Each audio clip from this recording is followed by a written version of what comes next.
moramo biti stvoreni za vrhunske performanse da bismo ih dostigli. Napuni motor energijom uz naše novo OMV Max Motion Super 100 Plus gorivo sa Cleantech Plus formulom. Za još bolje čišćenje, snažne performanse i kretanje koje traje i traje. Ćao svima i dobrodošli u najnovije izdanje Lab 76, mali specijal, malo je veći, ali pričat ćemo kao i uvek o Formuli 1, automotosportu i nekim temama koje su nama važne, a ovo je specijal koji je zapravo okviru serijala Rethink to Survive u saradnji sa UNESCO-om i ukoliko ste zaboravili na epizode, nismo, s obzirom na činjenicu da nam je ovaj projekat veoma značajan i deo je praktično širenje, zapravo građenja poverenja u medije u jugoistočnoj Evropi i pod pokriljem UNESCO-a i kao što već znate, krenulo je još od Brazila, čuvenog, kada su moji dragi kolege Pavle Živković i Dejan Potkonjak ušli u jednu diskusiju koja je bila argumentovana, kulturna i završila se tako što su njih dvojice najnormalnije otišli kući, nastavili da komuniciraju i UNESCO je rekao, čekajte, ajmo da iskoristimo ovu priliku da i komuniciramo na jedan kritički, samokritički način i da onda to radimo, tako da imamo neke nove zanimljive teme, ovoga puta o Formuli 1 i cenzuri, nešto što čega smo se, moji dragi kolege i prijatelj Pavle Živković i ja dotakli, ali nismo se dotakli, moji dragi kolege i prijatelj Dejan Potkonjak koji je sa moje desne strane, a imamo i jednu posebnu gošću s obzirom na činjenicu da nam treba stručna pomoć, pogotovo kada je reč o novinarstvu, naša draga prijateljica Dragana Bijelica, koja je zapravo ti vodiš zapravo obrazovni deo Udruženja novinara Srbije, je li tako? Ili grešim, ja sam to dobro opisao? Tako je. Dobro.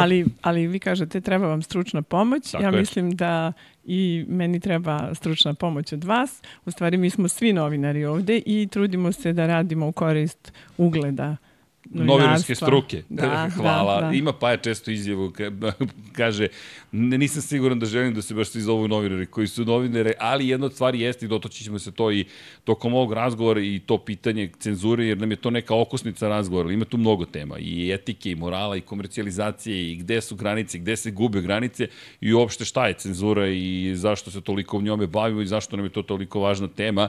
Nama je nekako važno iz našeg malog, nežnog sporta, zapravo Formula 1, ali mnogo je široka tema i mislimo da je neophodno pozabaviti se njome i prosto videti šta se tu događa trenutno u Formuli 1. Znam da si se spremala, ti si školarac, ako smijem tako da primetim, imaš i notes ispred sebe, sad se plašim Dekić da nam zapisuje izjave. I Dejan je bio moj urednik takođe u večernjim novostima, samo što sam se ja bavila ovim manje snažnim konjskim snagama, odnosno samo konjima. Izveštavala sam sa hipodroma, a Dejan je bio urednik sportske rubrike. Pa ti si na pravom mestu u pravo vreme. Čekaj, ti znaš da su konjički sportovi uticali zapravo u velikoj meri na terminologiju u Formula 1? Pa padok, da. Sla sam malo prošla i onda čujem padok. Da, ima pa sigurno. Padok, to su onako... Pole position. Pa da. I elitni su sportovi, ajde da kažemo i to. Bave se bogati ljudi tim sportovima i...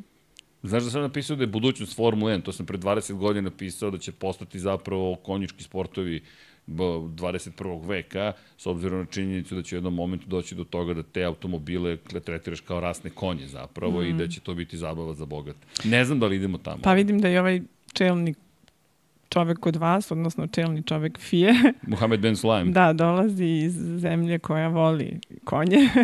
Jeste. Pa jeste, i to isto zanimljivo, te paralele koje se povlače, ergele, garaže. Inače, znaš da on ima jednu najvećih ergela zapravo automobila, i ako mogu tako da po tu terminologiju da upotrebim, i veliki ljubitelj zapravo automotosporta i čovjek koji je trkač. On nije čovjek koji je slučajno ušao u svet automobilizma. Mohamed Ben Sulayem je poznat, pogotovo onima koji prate relije i neko ko zaista voli to čime se bavi, ali je i vrlo zanimljiva ličnost, gotovo kontroverzna ličnost. Pa da, zato mi je začudilo da je govorio kao vozači nek se bave vožnjom, a mi ćemo da se bavimo ostalim stvarima. To ti je zanimljivo, možda to ono platonovski. Pa ne, nego zato što on je čovek bio, vozač, pa sad evo ga, hop, postao šef organizacije. Deki je psika desilo da nekog s kim radiš postane šef i da se promeni u ponašanju. Meni nikad. Da, mogli bismo o tome, pogotovo u medijima, danas. Da, to je teška, kompleksna jedna tema, ali je vrlo zanimljiva. Ali da, dotakle se odmah i čoveka koji je zapravo u centru te cele priče. Ja ću napraviti kratak uvod zašto Formula 1 i cenzura. Pa za one koji prate Formula 1 možda nije nova tema, ali verujem da ima i onih koji prosto nisu možda ispratili ta dešavanja. U poslednje vreme se sve češće traži od vozača da promene svoj način komunikacije, psovke su postale okosnice zapravo te komunikacije, to je zahteva prema vozačima da izmene svoje reči, da izmene i način na koji komuniciraju tokom vožnje i van kokpita i tokom konferencije za medije i tu se sad postavilo jedno ozbiljno pitanje zapravo koje su to reči koje ne treba koristiti, kada ih ne treba koristiti, kada smeš da ih koristiš, šta je psovka, šta nije i to je nešto što mi kao ljudska bića u društvima u kojima živimo podrazumemo, opsovao si, ali ko definiše to? I tu smo hteli s tobom baš da pričamo zato što se ti time baviš na stručan način i da, moram priznati da nisam znao da je Deki bio urednik. Viš kako se sve to poklopi kako treba, ali dobre stvari. I to omiljeni, jedan od omiljenih urednika. Jedan od mojih omiljenih saradnika. Ja ću sad iskoristiti za komercijalizaciju. Kliknite like. Kad je ova količina radosti i ljubavi, onda molim vas jedan like, a može i share i subscribe. Zašto? Zato što je to nama potrebno, jer algoritam, imamo mi našeg šefa koji se zove Google, da ne kažem korporacija ABC, koja je vlasnica i Google-a i YouTube-a, pa kada vi kliknete like ili udarite zaprati kanal Infinity Lighthouse, ne samo što ćete biti informisani svaki put kada nešto radimo, već imaćete i naravno podršku, pa ne samo moralnu, već algoritam onda kaže čekaj, ovi ljudi slušaju, prate, pa ajde da ovo preporučujem češće i više i onda ti tako raste gledanost, a gledanost onda utiče na financije, zato što više gledalaca, više reklama, a više reklama, više pare, oni koji imaju YouTube Premium ne gledaju reklame, ali ta vaša članarina se odvoji za nas, postali smo ko deo kablovske televizije. Te prosto kanali na kablu dobijaju toga koliko sam zapravo, pa ne gledani nužno, ali čim si upao na spisak kablovskih televizija, onda dobiješ novac od članarine. Ali dobro, kliknite like, to je poenta. A mi idemo dalje sa pričom, bit će ovde još reklama, zato što sam ja zadužen za komercijalizaciju našeg programa, ali činjenica je da je vrlo široka tema i zapravo ja bih krenuo od osnova. Ajmo da definišemo par stvari. Prvo, uopšte ljudi, šta je cenzura? Nekako mi podrazumemo cenzura, ali šta ona znači i koliko daleko može da seže i da li se ona menjala kroz vreme? Pa, gledala sam definiciju enciklopedije Britanika i kad ti pročitaš, vidiš da to i nije tad nešto tako mnogo strašno kao nešto što šteti javnom dobru, nešto što, znači, to je i govorni i pisani jezik kada želimo da nešto ne emitujemo, kažemo nije ovo dobro, nećemo ga pustiti, nećemo da, nešto ćemo prepraviti, nešto ćemo malo eliminisati. Znači, cenzura, kada se ovako gleda kao, evo, znači to je ono što bi trebalo bude neprihvatljivo za neko društvo. Ali mislim da je to u današnje vreme reč na kojoj se pali crvena lampica. Kad kažemo cenzura, to je izuzetno negativna pojava. I mi smo, pogotovo novinarska profesija je slobodnija profesija i traži kritičko razmišljanje, traži da vi preispitujete zašto nešto ne sme da se emituje, zašto nešto izmeniti, ne objaviti, zašto baš te formulacije. Znači, vi možete čak i kod reči da birate koju reč ćete da upotrebite i kakvu ćete emociju da izazovete. Znači, cenzura danas je nešto negativno. I na to, po našem kodeksu novinara i novinarki Srbije, mi treba da se borimo protiv toga. Da, i to je nekako izazvalo reakciju javnosti. Ja mislim da se to baš lepo definisala zapravo jedan aspekt koji je zapravo fokusiran na našu reakciju na tu reč. Čak možda ni ne definiciju, nego kada neko kaže cenzura, svi se naježimo odmah, jer u samoj definiciji ona ima suppression of speech. Dakle, ti suzbijaš nečije pravo na govor. A pravo na govor je jedna od osnovnih stavki koje imamo kao ljudska bića, kao društvena bića. Pa da, ali kada suzbijaš i to pravo na govor, onda možda suzbijaš i pravo da neko o tome i razmišlja, pomišlja, on kaže odmah neću o ovome uopšte da mislim, to može da mi donese neke nevolje, bolje, znači imamo izražavanje, a imamo i ono što mi unutar sebe, ono unutrašnji monolog, pa kaže čovjek, bolje da uopšte o tome ni ne razmišljam. Tako da onda to povlači svašta nešto dodatno. Da ne samo ono što ti možeš da kritikuješ, ono što je javno izneto, ono kako koju majicu ti nosiš, šta si izgovorio, da... A ne možeš, znači ne bi trebalo da možeš da utičeš na ono što neko misli, ali sećate se, imali smo i režime koji žele da utiču na to što ti i misliš. Znači, ne smeš da misliš krivo, ne smeš da misliš ono što nije na liniji. Ali zanimljivo, koliko pratiš inače Formulu 1? Čisto da otkrimo publici da li si u svetu Formule 1, iskreno. Slava, vi ste me sada, da. Naterali. Ali dobro. Uključili u vaš svet. Lepo, hvala. Lepo vidi se rečeno. izražavanje. Ali moram da kažem da sam pratila kad sam bila mlađa. To su oni vikend ručkovi kad su išle trke. Gledala sam, sećam se i Sene i Prosta i mama je uvek govorila o zaboravim sad kako se zove, Niki Lauda, jel? Da, nedeljno popodne pa se uključu u prenos. Ali to je bilo uvek, to je taj adrenalin koji ja pamtim iz konjskih trka. To je poseban adrenalin. To nema fudbal. Ja tako mislim. Nema ni vaterpolo, nema ni... To je jedan poseban adrenalin koji nose konjske trke, koji nose Formula 1. Ovo mi je baš zanimljivo. Znam da je digresija. Samo da znaš, mi ovdje digresiramo neprekidno. Dakle, to su tangente, ko zna gde ćemo da završimo. Ali izvini, mnogo mi je zanimljivo ovo iz perspektive konjičkih sporta, pa sada Formula 1, pa govoriš to nema fudbal. Jer se dotiče negde i cenzure i nekih drugih stvari. Ajde, pričat ćemo, jedna od epizoda će biti i o govoru mržnje zapravo, koji u Formuli 1, da li postoji, ne postoji, meni su borilišta Formule 1 potpuno drugačije u odnosu na fudbal ili košarku, gde ti tačno znaš u kojoj zoni sedi koji navijači kojeg kluba. Ovde sede jedni pored drugih i čak i teše jedni drugi. Kao, pa dobro, bit će bolje sledeće godine. Ali to je neka druga tema, da ne otvaram sad 5., 7., 8., 9. epizodu, ali da se vratimo. Dakle, nisi trenutno toliko u toku kada je reč o Formuli 1. Ne, tako da ću morati ja vas nešto da pitam. Okej, ali smo hteli s tom da pričamo baš zato što je cenzura u pitanju i ti si se dotakla već sada nečega što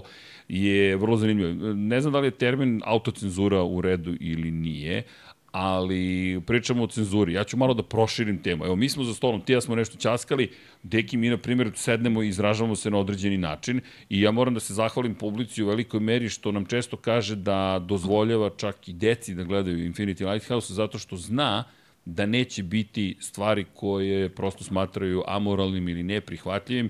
Nije da mi imamo neki napisan kodeks u Infinity Lighthouse-u, ali od početka se trudimo zaista da budemo pristojni, da ne koristimo termine koji su nepotrebni, da insistiramo na tome da bogatstvo bilo kog jezika je dovoljno da se izražavaš na neki način koji je upotrebljiv gde god, od obdaništa do, ne znam, administrativnih zgrada do sportskih borilišta. Deki, to je nešto na čemu smo insistirali, nikad nismo definisali. Mislim, generalno, to je možda zbog toga što mi imamo, eto, nekako smo se našli, imamo taj neki poseban, nije sad poseban, nego možda eto, iz naše perspektive taj neki pogled na te sportove. Pre svega, mi smo vođeni tom strašlju koje ti sportovi pružaju, ali generalno, mislim, ja sam tako generalno i dok nisam ovo radio, posmatrao sportove kao neku pozitivnu stvar i trudio se da iz toga izvučem što pozitivnije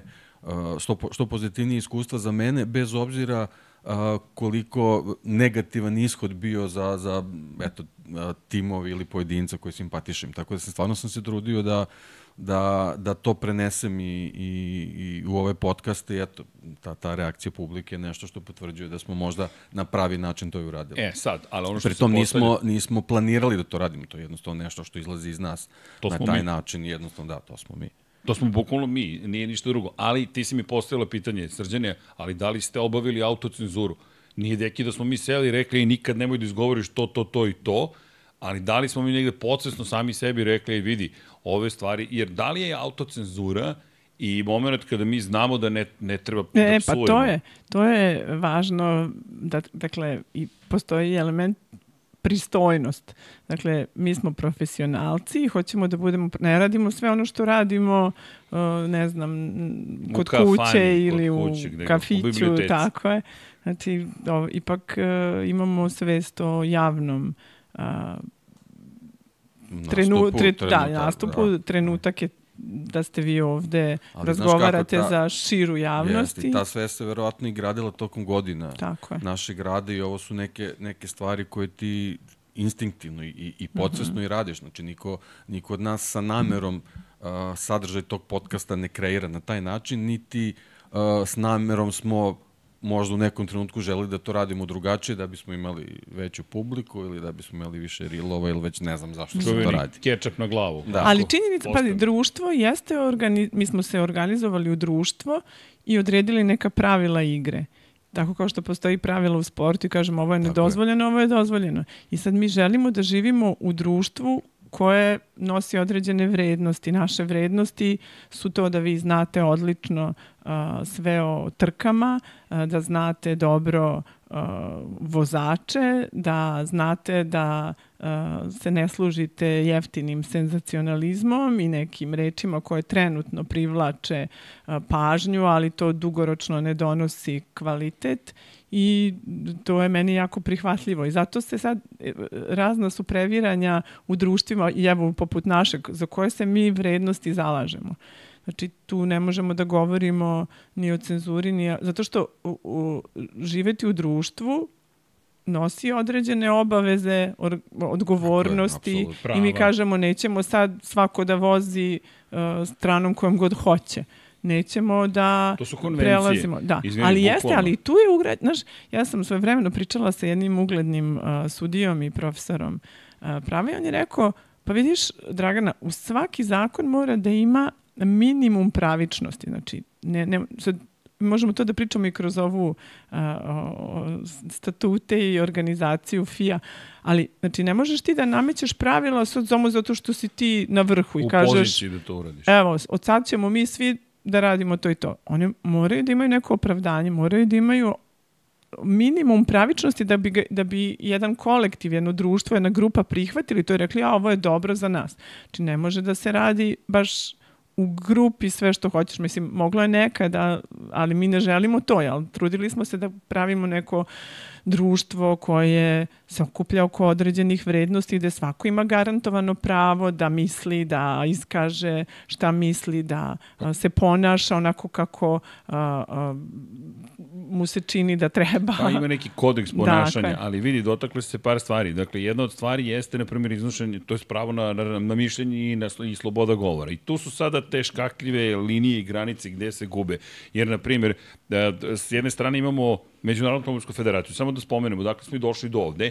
U poslednjih par godina se sve češće vozačima nameće, vrši se pritisak ogroman da ako opsuju, da će biti kažnjeni gotovo drakonski, tako što će uticati ne samo na njihove financije, što će lakše u bogatnom sportu kakav je Formula 1 pokriti, nego će uticati i na njihove šampionate, što je, dakle, direktan uticaj na njihovu sportsku karijeru. Ja? Tako je, na bodove. I još jedna stvar, nisu svi sportovi bogati. Ima sportova koji, kada ih drakonski kazniš finansijski, vozači, timovi to i tekako osjećaju, što se opet odražava na par stvari. Na njihov šampionat, ponovo na sportsku karijeru i odražava se na to da li ti želiš uopšte da učestvuješ u šampionatu u kojem se ne baviš više svojim sportom, nego se baviš time kako treba da se ponašam u skladu sa onim što od mene zahteva Međunarodna automobilska federacija.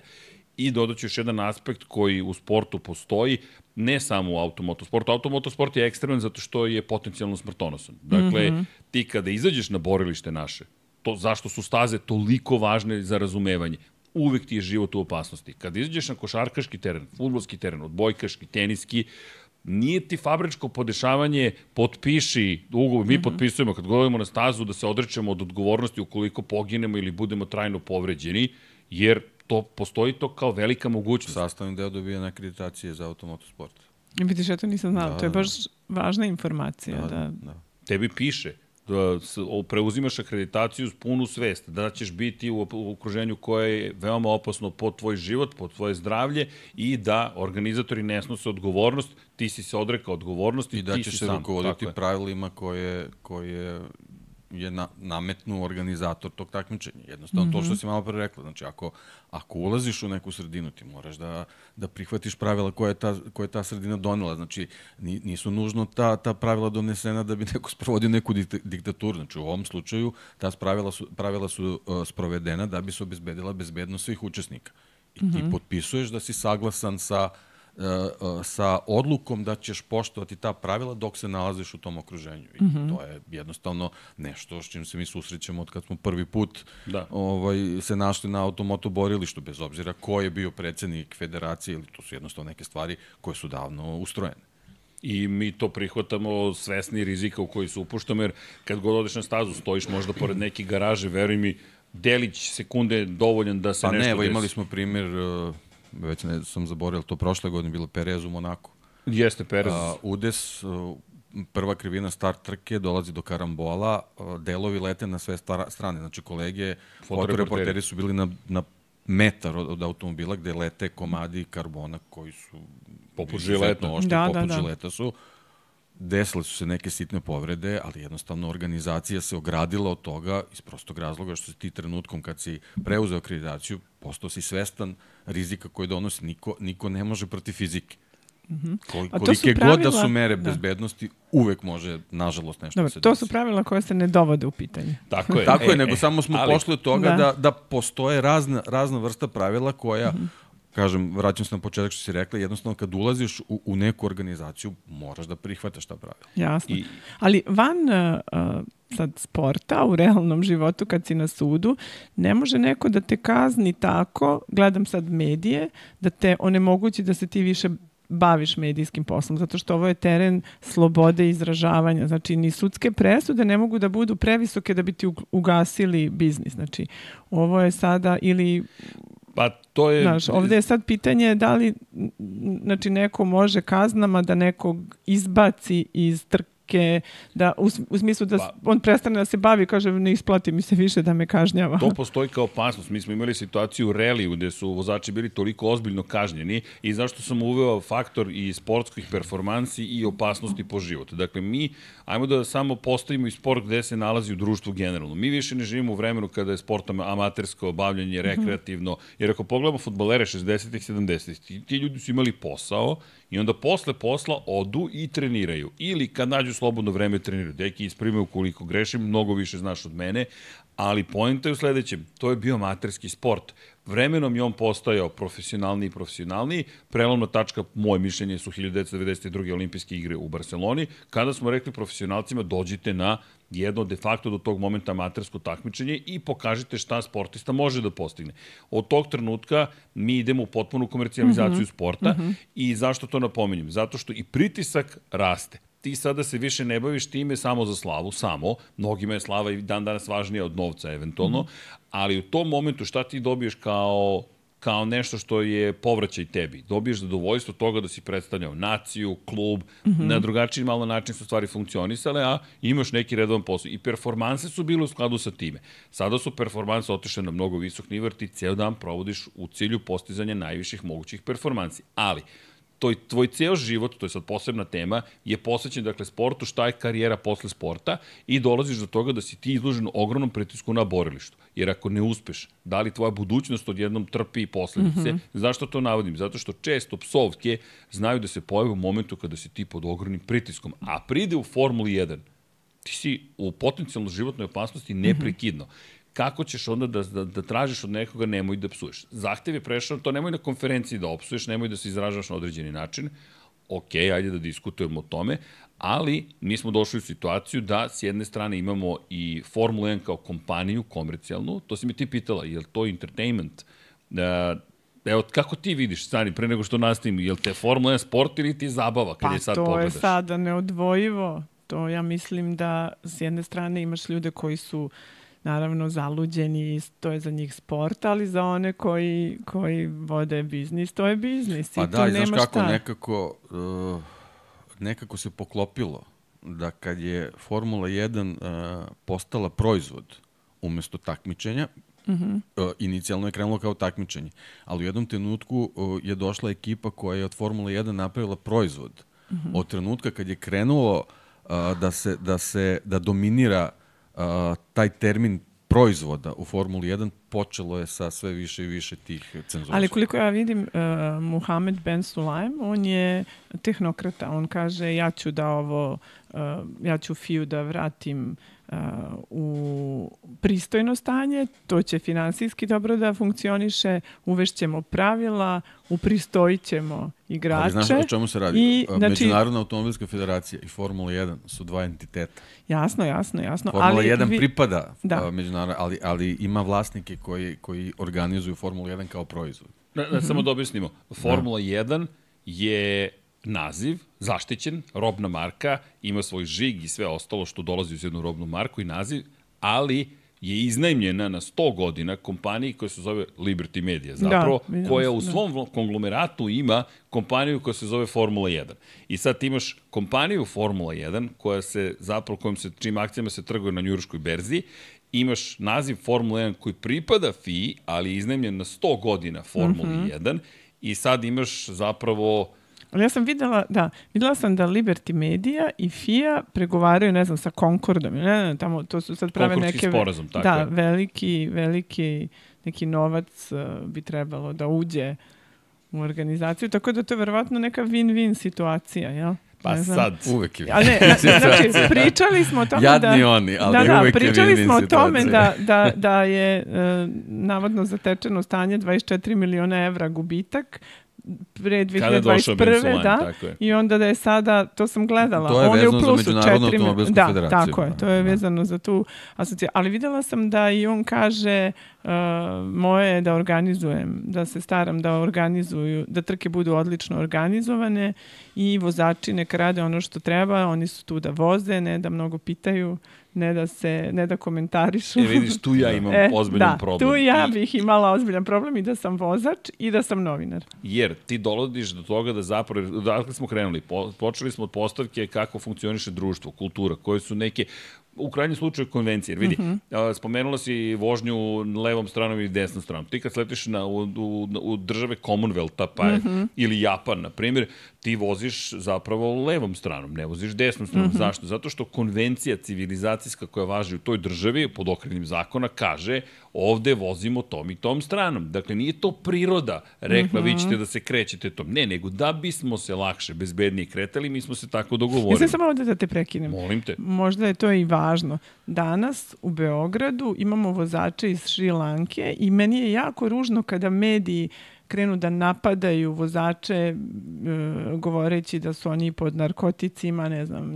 To su bili takvi senzacionalistički naslovi da se mi iz profesionalnog novinarstva grozimo. Znači, ja ne znam koliko grad Beograd njih obučava pre nego što sednu u autobuse, ali oni isto voze levom stranom. Znači, oni ne voze kao mi. Oni u svojoj zemlji, u Šri Lanki u kojoj sam bila, koja je divna zemlja i gde je jako pristojan svet, oni voze na drugoj strani od nas. I to je ta konvencija. I zato mislim da, ljudi bi trebalo da znaju malo i neki širi kontekst ako danas dođu i kažu, pogotovo slušajući naše medije, kako vređaju su, ali to je ono čega smo krenuli. Mi se time ne bavimo i mnogo mi je drago da si to spomenula, zato što imali smo pa jedno razmimoilaženje, neću reći sukob, ali razmimoilaženje mišljenjima oko Ben Sulajma, ali ne, za mene je on predsjednik Međunarodne automobilske federacije, čoveka ne poznajem, niti se bavim njime kao pojedincem. Ono što on dobro radi, čisto da se razumemo, jer ni jedan čovjek nije crno-beli. Dakle, Max Verstappen je, ne znam, u Barceloni imao moment koji je toliko neprihvatljiv za svetskog šampiona da mora da bude drakonski kažnjen, gde on svesno namerno udari u drugog vozača. Možda je niska brzina, možda su oni prilično bezbedni u toj situaciji, ali to nikad ne znaš. Malo pre smo pričali o tome, opasnost je svugde u tom sportu. On je povukao potovsko potpuno neprihvatljiv. Ali isto tako, taj isti Max Verstappen, sam rekao, mi se dopada što podržava svim vozače koji nemaju pare, jer on smatra da je sport postao sport bogataša i pokušava to da promeni, da podrži ljudi koji nemaju novca, da se probiju do vrhova fizičkog automobilizma, ne simuliranog, i budu uspešni u nečemu što su njihovi snovi. To je kompleksna ličnost, kao i svi. Dakle, ima dobru stranu. Naravno, pa svi grešimo, to je, ili svi smo ponekad u pravu. Da. Ali, sad, Mohamed Ben Sulayem, šta si napomenuo? On jeste očistio FIU kada je reč o nepotrebnim troškovima. I neke informacije koje imamo iznutra govore upravo tome da su mnogo zadovoljni tim aspektom njegovog rada. Ono s čim ja imam problem jeste upravo ovo. Jer ako ti počneš sa cenzurom, evo mi smo sad, pazi koliko je teško ih definisati. Gde se ti cenzurišeš, kako se cenzurišeš? Jesmo se mi cenzurisali, još nisam jesmo dali sami sebi odgovor. Da li se Deki Paja, pa i ti i ja cenzurišemo, ili prosto se vodimo nekim kodeksom ponašanja konvencijom da Pa u javnosti si, ne bi trebalo da radiš neke stvari. Pa nekad možda da ne bi doveo kolege u neprilike ako gostuješ na nekoj televiziji, kažeš, znači tu sad ti moraš napraviš i kompromis sa sobom, pa kažeš kritikovaću, ali ajde neću da preteram u tome da ne bih svog kolegu doveo u neprilike, da možda izgubi posao. Ali danas uopšte raditi u medijima u Srbiji nije jednostavno, pogotovo ako se pozivate na profesionalne principe. Veliki je pritisak ekonomskih moćnika, ogroman je pritisak politike i nada sve postoje oni ljudi u medijima koji svojim kolegama rade o glavi. I zato je recimo odlično imati one koji imaju svoje izgrađeno ime i prezime i oni su ti koji vode i treba da predvode bitku za dobro novinarstvo i borbu protiv cenzure. Zato je dobro da igrači koji imaju isto i svoju organizaciju istupe javno, ali oni imaju i lični uticaj na javnost. Znači, ne može, ako neko nameće određena pravila za koja vi osjećate u stomaku da nije ovo baš u redu, vi to treba da kažete. Vi treba protiv toga da se borite. Ja sam uvek za to da se borimo za veće slobode. Zašto bismo mi sebi ukidali određene slobode? Ako ste vi u Formuli 1 imali, ne znam, poplavu psovki, pa ajde da kažemo, sednemo sad da se dogovorimo, nećemo psovati, ali ja sam videla da to nije slučaj. To nije bilo, ne znam kako je došlo do te odluke, zašto je on sad odjednom rešio, da li je to, eto sad nam je malo dosadno, pa ćemo sad da se bavimo nekim uvođenjem kazni ili disciplinovanjem, zato što evo, ovi su nam se vozači malo otrgli kontroli. Pa ja nisam vidio. Znaš šta je najapsurdnije od svega? Znači, čisto da se vrati u neki početak. To ozvučavanje vozača je uvedeno kao deo povećanja tog spektakla koje je donosila Formula 1 i stvarno u početku, mislim, Srđan zna, pošto kao komentator je verovatno i procenio koliko je to i značajno da ti u nekom trenutku dobijaš bukvalno direktne informacije od vozača. Ali, činjenica je da mi te stvari ne dobijemo u realnom vremenu. Sve je počelo time što su vozači u trenutku tog crvenog usijanja za upravljačem, pod tim naletom adrenalina, često koristili i psovke, čak i uvrede u odnosu na vozača konkurenta, znaš, nazivaju ih idiotom ili ne znam, jednostavno to je to u tom trenutku, ali poenta je bila što te izjave nisu bile u realnom vremenu. Režija dobije te izjave i onda ih kroz neki filter propušta i samo te najzanimljivije izbacuju u etar. I ti onda dolaziš u tu situaciju da osim tog vozača koji je to izgovorio, ti imaš i saučesnike u vidu ekipe u režiji koje bira šta će da pusti i onda kad oni puste, došlo do toga da je to neprihvatljivo, da je taj vozač koji to izgovorio treba da bude kažnjen. Da, dobro došli u medijski svet, to je svet medija gde ništa nije... mislim, ne može se reći ništa, ali mediji režiraju, mediji biraju. Ti kad prenosiš određeni događaj, ipak je tu i neko ko ima lični utisak, krati se nešto, sažima se. Da, ovde je situacija da vi kada prenosite događaj imate režisera, odnosno reditelja. On je neko ko odlučuje šta će da se vidi, šta neće. Tako je, ali to je sve u dogovoru sa organizatorom tog takmičenja, koji želi da na najbolji način, dolazim do onoga malo pre, predstavi svoj proizvod. Znači mi ulazimo u PR tu. Ali dolazimo i tu do toga da onda imamo tog ko vodi čitavu operaciju, odnosno kažemo jeste li vi, tu sad dolaze i novinari, znači imate i vi ulogu, da kažete ovaj radi nepristrasno svoj posao, ovaj je dobre trenutke izabrao, ovaj hoće nekog da diskredituje, ovaj nekog cilja, ovo nije dopustivo i tako odlazimo sad. Ajmo da uvedemo još jedan termin u celu priču, transparentnost. Jer imamo cenzuru. Cenzura je moment u kojem ti smanjuješ količinu informacija koju u datom trenutku pružaš. Tačno. Ali transparentnost bi trebalo da bude da su ti podaci non stop dostupni i da ti imaš mogućnost da dođeš do svih tih informacija o kojima ti pričaš, da bismo mi kao medij ili ti posrednik između sporta i publike u ovoj situaciji doneli neko kritičko mišljenje.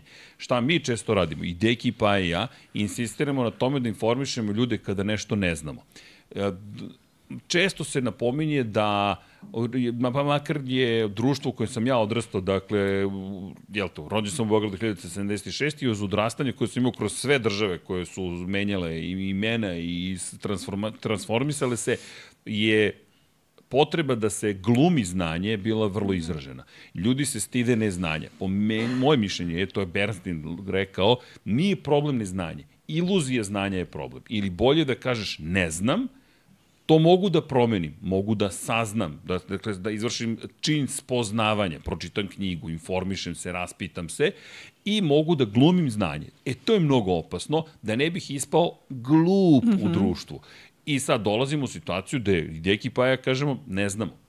I neko kaže pa šta znate? Pa ono što znamo ćemo reći, ali mnogo je važno isteći da ne znamo. Jer, na primjer, pitaš sada da li neko pikira ili ne. Mi nemamo dokaze, ali možemo da zaključimo, na primjer, Yuki Tsunoda mi se pojavlja.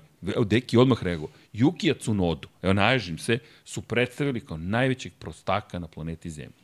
Yuki Tsunoda... A znaš kako je počelo? Sa tim njegovim psovkama gde je sve ispalo simpatično. I onda je neko rekao, okej, ovo je simpatično. Ljudi reaguju ajde da forsiramo.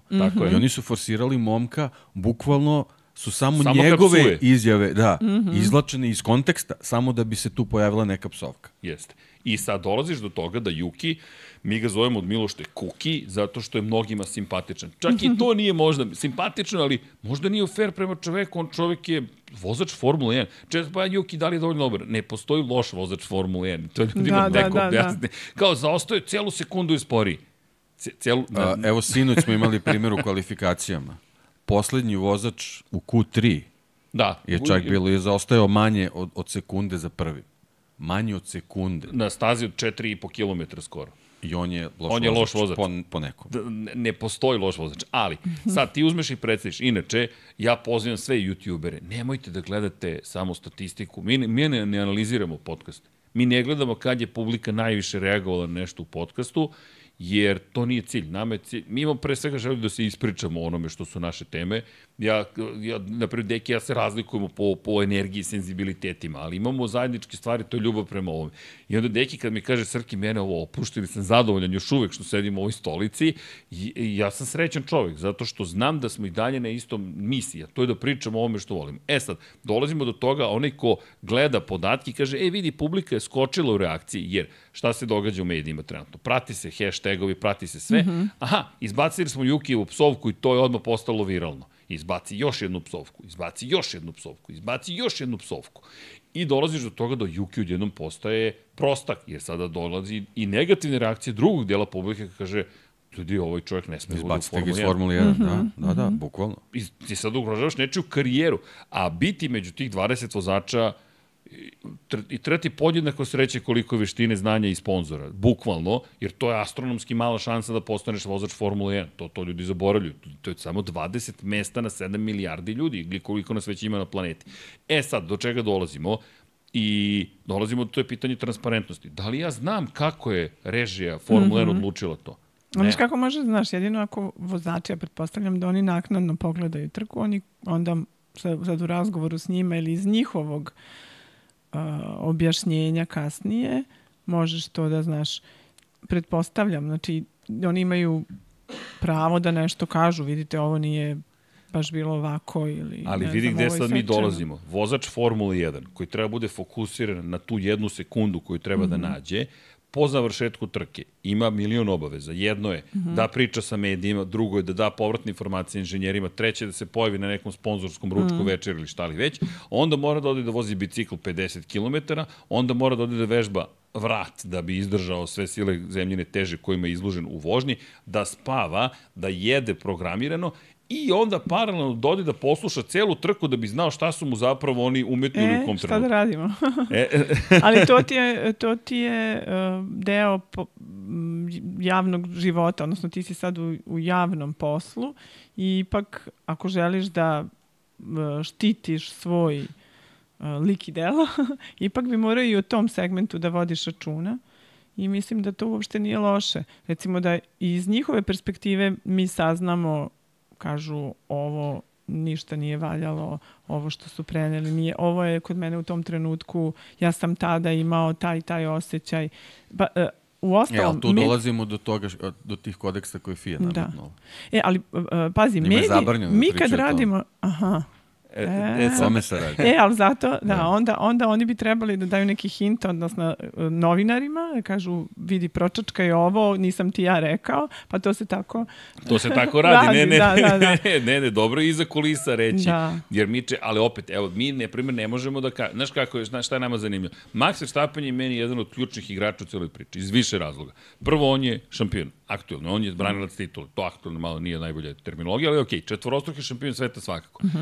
Zašto? I mnogo mi se dopada šta si rekla. I George Russell je tu također odigrao veliku ulogu kao predsjedavajući zapravo udruženja Grand Prix vozača, to je vozača Formula 1, jer oni moraju da reaguju. Oni imaju tu moć i oni mogu da utiču na javnost. Doći ću nazad do FIE i toga da li su zato učutkani jer imaju moć i mogu da utiču na nešto što će se dešavati u decembru ove godine. To su izbori za novog predsjednika Međunarodne pomorske federacije. Gde će sva je prilika opet biti izabran ovaj čovek. Jeste, Mohamed Ben Sulayem će verovatno biti izabran, ne znamo, ali sad da se vratim, da pivotiram nazad ka Maxu Verstappenu. Max koji, na primjer, sad je sa Tedom Kravicem imao sukob. Šta Max počinje da radi? On, pogotovo sa britanskim novinarima, je konstantno u jednom vrlo hladnom i zategnutom odnosu. To datira još od njegovog sukoba, to je duela na stazi sa Lewisom Hamiltonom, koji je najuspešniji svih vremena. Sir Lewis Hamilton, izrazito poštovan u Velikoj Britaniji i favorizovan u britanskim medijima, kao i svaki britanski vozač. Pa da. To je opšte poznata stvar. I onda dolazi Max, koji nije Britanac, ne moraju da ga favorizuju. To što je Holanđan je splet okolnosti, mogu da bude iz bilo koje države, ali Max koji pruža otpor i koji konstantno radi stvari na jedan vrlo specifičan način. A to je, dođe konferencija za medije i on kaže, Max, kakva je bila trka? Dobra. Tačka, to je cijela izjava. On je ispoštovao ono što je FIA zahtevala od njega. Pojavi se na konferenciji za medije, da izjave. Šta imaš da kažeš na temu, ne znam, toga što si sa 17. došao na prvo mesto? Baš je bilo dobro. Tačka. Sad ti imaš kontrasituaciju. Je on sad sebi isto autocenzurisao jer je rekao, pa dobro, ako kažem nešto previše... Ne, to je njegov bunt. On pokazuje da se ne slaže s onim što mu je nametnuto. I meni je to isto u redu. Tako je, zato što on ima pravo da ako mu neko zameri na tim šturim informacija kojima je dao, da kaže ja jednostavno se ne snalazim u pravilima koje sam dobio i da ne bih slučajno ponovo došao u situaciju da budem kažnjen, ja ću samo govoriti izabranim rečima. Najkraćim mogućim. Najkraćim mogućim. A to što nije to zabavno novinarima i publici, eto vam sad. Pa da, ali to se opet okrene na tu stranu da je Max Verstappen negativac i u tom kontekstu. Znači šta god da uradi, sa neke strane će biti negativno. I znaš šta, ulaziš u neku vrzinu kola koja je potpuno, a kažem ti, sve je krenulo sa tim stvarima da ti izabereš Yukija Tsunodu zato što sve te njegove psovke su pik u gledanju, znači opet idemo na proizvod, ne idemo na takmičenje. A drugi vozači koji imaju možda i slične komentare i slične opaske sa tim uvredljivim rečima i ovakvim onakvim, jednostavno nisu interesantni za publiku, samim tim nisu interesantni ni režiji. I onda neko bude baš onako etiketiran i apostrofiran, što u principu ne bi trebalo da se desi. I imaš još jednu sad stvar. Pazi sad ovo, to je Kulešov sindrom. Znaš šta je Kulešov sindrom? Sindrom, to sam ja naučio zato što posle svake trke me optužuju da ili navijam za Marka Markeza, ili Valentina Rosija, ili za ne znam koga, Jorgea Martina. A tebi su svi vozači kao tvoja deca, svi su ti jednako dragi. Vidi, neki to zna, znaš kako, sad smo još i matori ljudi, ali kad ih upoznaš, oni su klinci. Kako ću ja da navijam za neko koji ima 17-18 godina, sad dolazi neki Maksimo Kiles i sad ja vićeš ti da navijam za njega, meni to nema nikakvog više smisla, meni je samo bitno stvarno živi, zdravi, stignu kući, to je jedina ideja koju imam u glavi, ali nikog ne ubeđujem. Ali šta je Kulešov sindrom? To ti je filmski fenomen gde je zapravo montažeri u kombinaciji sa različitim drugim snimcima, jedan te isti snimak mogu da predstave potpuno drugačije. Imaš toliko čoveka koji ćuti i gleda u ekran, u kameru. Staviš ispred njega hranu, on gleda hranu. Staviš dete koje plače, on imaš potpuno drugu sliku stvaraš u glavi. Staviš leš, imaš potpuno drugu sliku u glavi. I to kada kombinuješ, to ono što radi režija FIE, izvinjam se, Formula 1, ne FIE, gde ti u momentu kada mi vidimo ne znam, Charles Leclerc, a oni puste neku izjavu koja sad nema nikakve veze sa životom, ali ti stvara sliku zapravo nečega što se tu ne dešava. Kako su nas inače... Ja sa tim imam problem. Oni režiraju trku. Režiraju, ne. I to nije više takmičenje. To je žabava. To je dizanje vrednosti proizvoda. Razumeš. I sad, inače, znaš kako su potpisali najnoviji kalendar Formula 1? Svetska turneja. Nema više svetskog šampionata. To se ne zove svetski šampionat. Ako pogledaš Instagram nalog Formula 1, piše sve stanice u svetskoj turneji za 2026. Pa su to Guns N' Roses ili su to vozači Formula 1. Gde je otprilike kao, znaš, ono čuveni Simpsona, dođeš kao, ćao, Beograde, baš je super biti. A šta im je cilj? To mi objasni. Da, ima cilj da privuku mlađu publiku, da to... Cilj je da privuku svakoga. Šta im je cilj? Evo ovako, idemo na trke u gradovima. Ti dođeš u Madrid sledeće godine. Nije ni bitno da li znaš išta o Formuli 1. Cirkus je u gradu. A u lepom gradu, turističkoj destinaciji vrhunskoj. Vrhunska.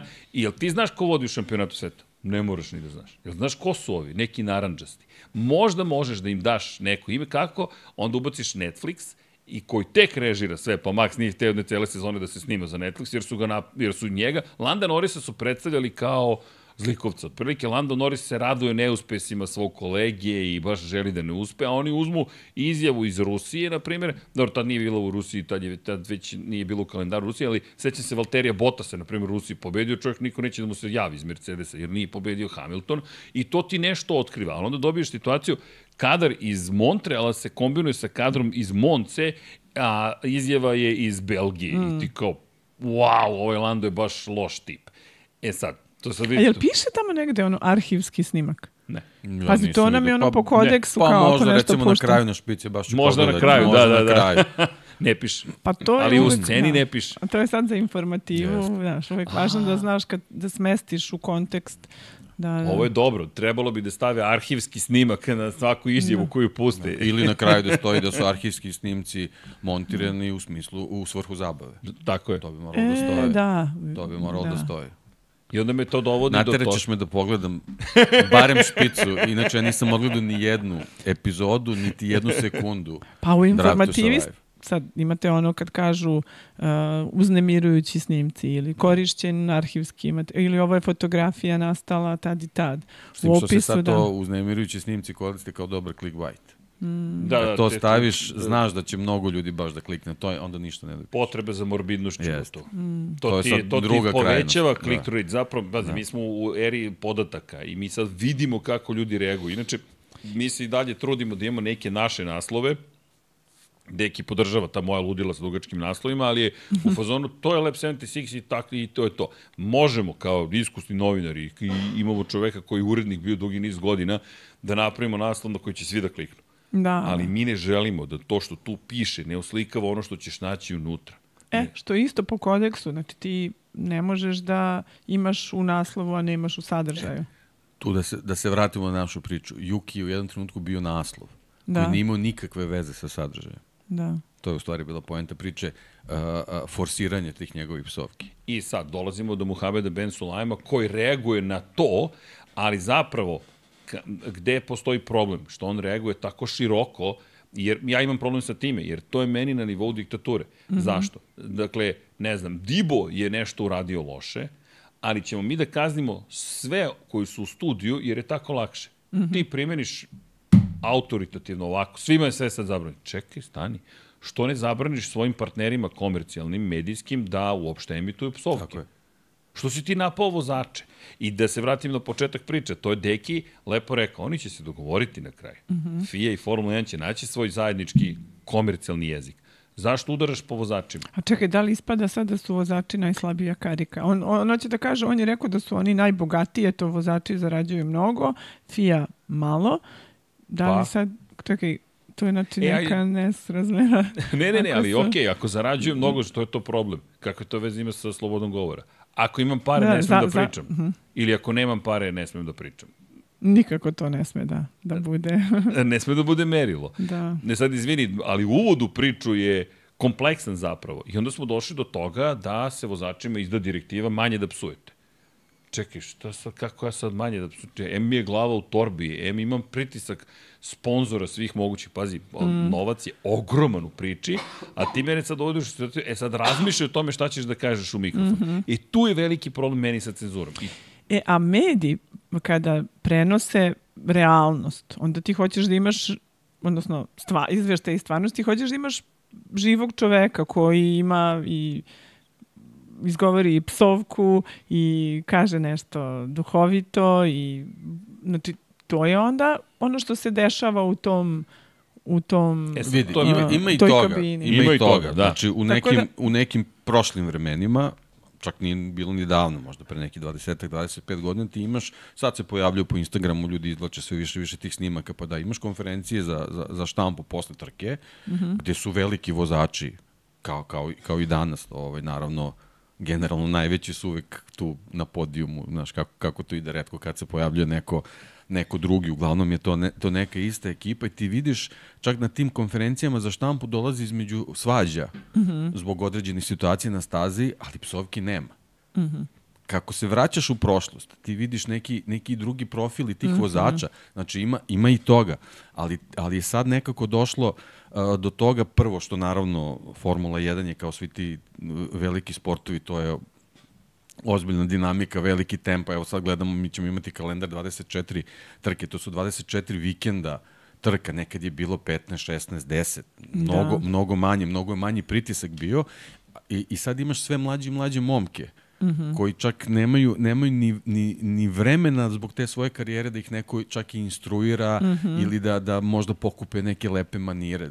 Ranije su vozači Formula 1 bili gospoda i nekako su oni, to što ti kažeš, neka autocenzura, nije to jednostavno bilo lepo ponašanje, ali oni su u tim nekim svojim nervoznim trenucima vrlo dobro znali da se ophode i prema kolegama i da budu svesni svog javnog nastupa. Sad je to sve malo nestalo. I to je jedna strana. Znači, meni ovde najviše smeta taj deo vezan za samu trku, za samu vožnju, gde je neko odlučio da zbog tog spektakla ozvuči vozače, koji generalno imaju konstantnu komunikaciju sa inženjerima svojim.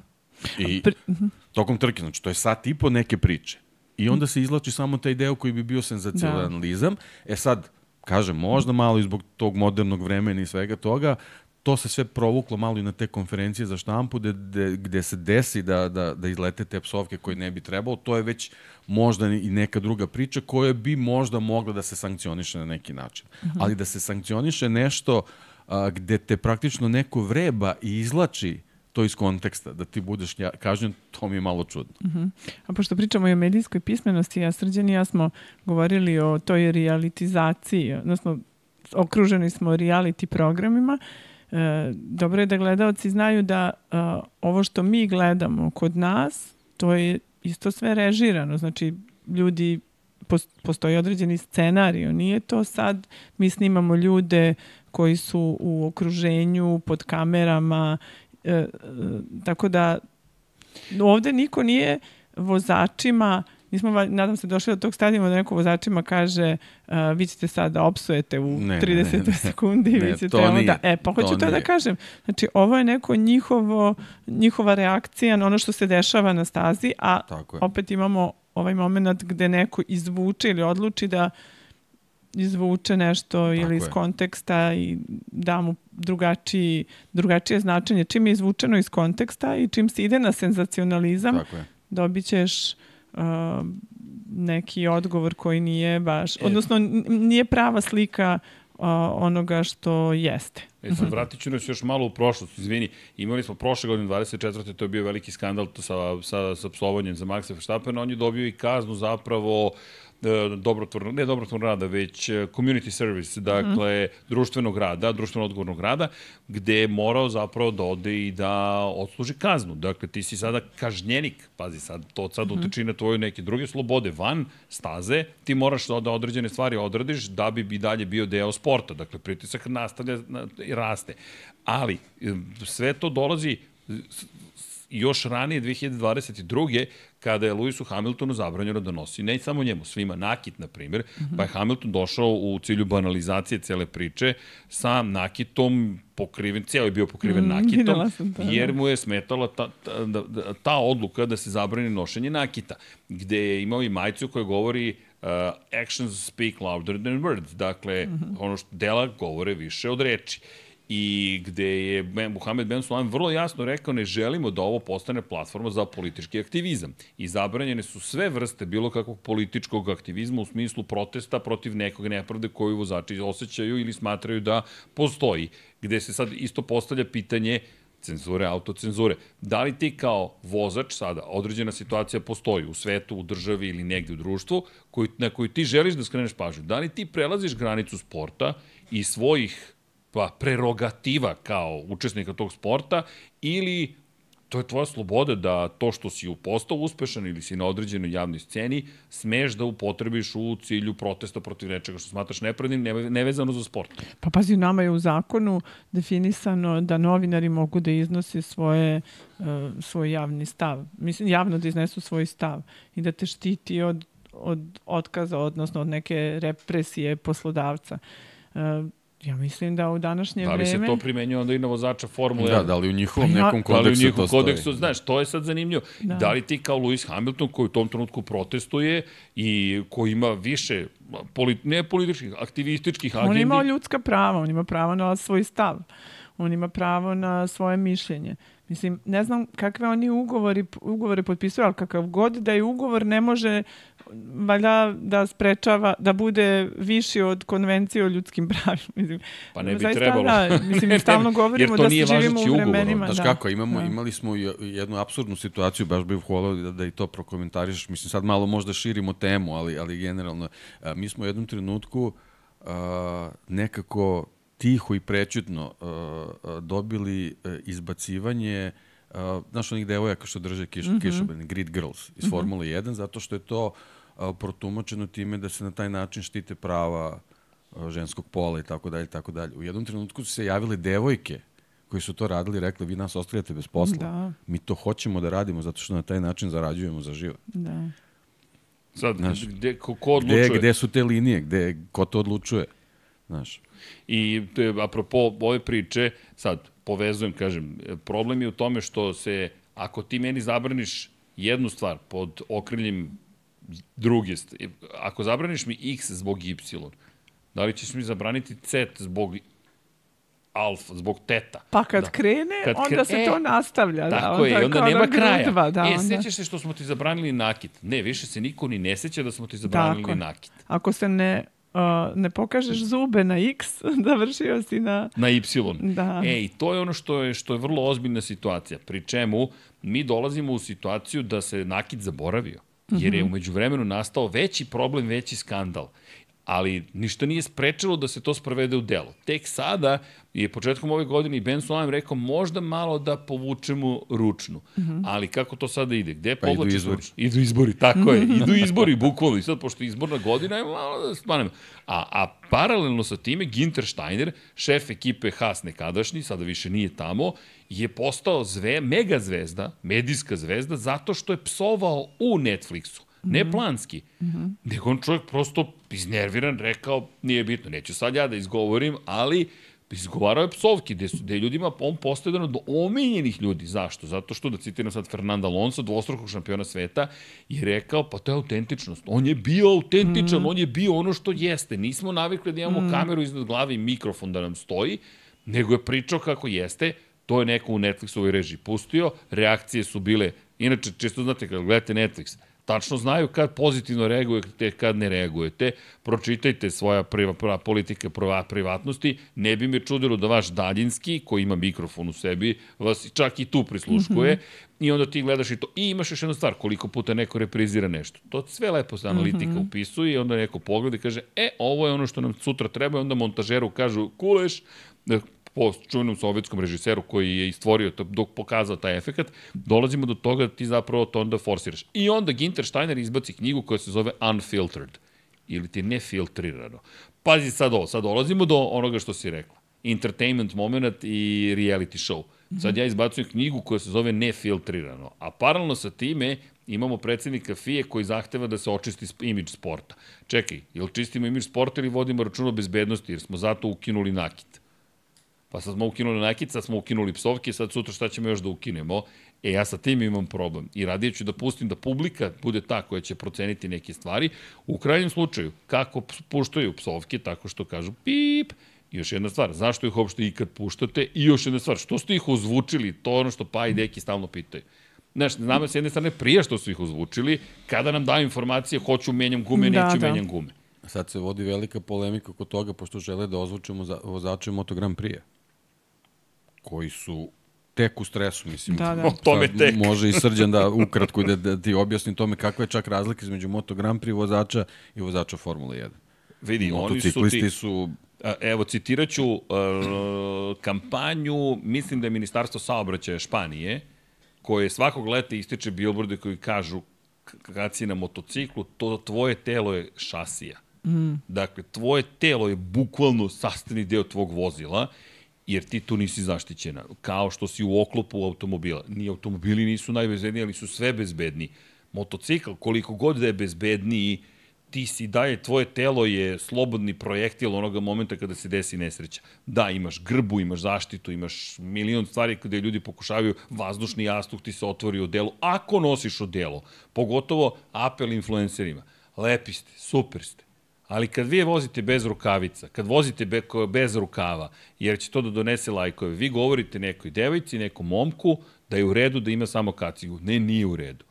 Nije u redu zato što kad padneš s motocikla, ako nemaš jaknu, to su opekotine trećeg stepena instant. Instant. Nažalost, to su sad neke stvari koje neću da ponavljam, ne mislim da je prikazivanje negativnih aspekta nešto pozitivno, samo hoću da kažem, ljudi, postoji razlog zašto je neko izmislio rukavice i zaštitnu opremu. Ali da se vratim na motociklizam, još je opasniji. Sad ti zamisli njega, on je pod uglom od 60 stepeni oborio motocikl, lakat mu je na asfaltu, a uključujemo se radio inženjer njegov, glavni je Jorge, pošto mi je Jorge Martin u toj sceni u glavi, 2 sekunde iza tebe je Mark Marquez. Koliko ti je, kojom lakoćem ćeš ti izgubiti ravnotežu ili napraviti grešku? Ili te on pita šta misliš, da li da uradimo, ne znaš šta mislim, da on sad fokus. Tu rečenicu, da razmišlja o tome da ta rečenica mora da zvuči prihvatljivo za publiku. Pa meni je za televizijske novinare uvek bilo komplikovano, zamisli neko ti priča u uho, a ti sad razgovaraš i treba da budeš koncentrisan. Da budeš koncentrisan na razgovor i da paziš šta izgovaraš. A ono je bezbednost studija, a ovo je nebezbednost staze i živog trkanja. Živog bića, čovjek, to je živ čovjek. Da, to je super što si rekla. Za one koji ne znaju, na TV-u imate slušalicu, produkcija vam je stalno u uvetu. Reklame za 30 sekundi. Ili nešto slično. Ti ja kad smo radili na Eurosportu, to je baš bilo Dragane, baš intenzivno. Intenzivno, niko te ne pita. Mislim da je to ogroman stres za čoveka koji to radi. Posebno što ti imaš režiju koji u nekoj drugoj zemlji, on ne zna u tom trenutku šta ti pričaš. Ne zna ništa. Znači, konstantno informacija za informacijom. Ti moraš da budeš koncentrisan na 3 stvari. A čovek ovde mora biti koncentrisan na vožnju. Tako je. Na parametre koje... Znači, paralelno da imaš toliko važnih radnji i za svako da budeš maksimalno koncentrisan. To je... Znači, već samo po sebi je komunikacija sa inženjerima je problem. Da. A na tu komunikaciju, pošto ćemo doći sigurno do toga i Moto Grand Prix, ako se to uvede, su reči koje on izgovara. Znači, jako je teško u tom trenutku očekivati od nekog da bude potpuno sve po PS-u. Po PS-u nekom protokolu. Znači. Ali meni se čini da baš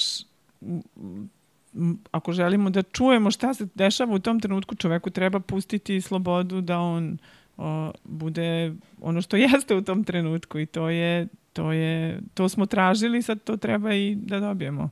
Pa da. Ali da ne bude režiran. Da ne bude režiran. Da posle toga još neko dobije kaznu na to što je nešto režirano. To je u stvari problem.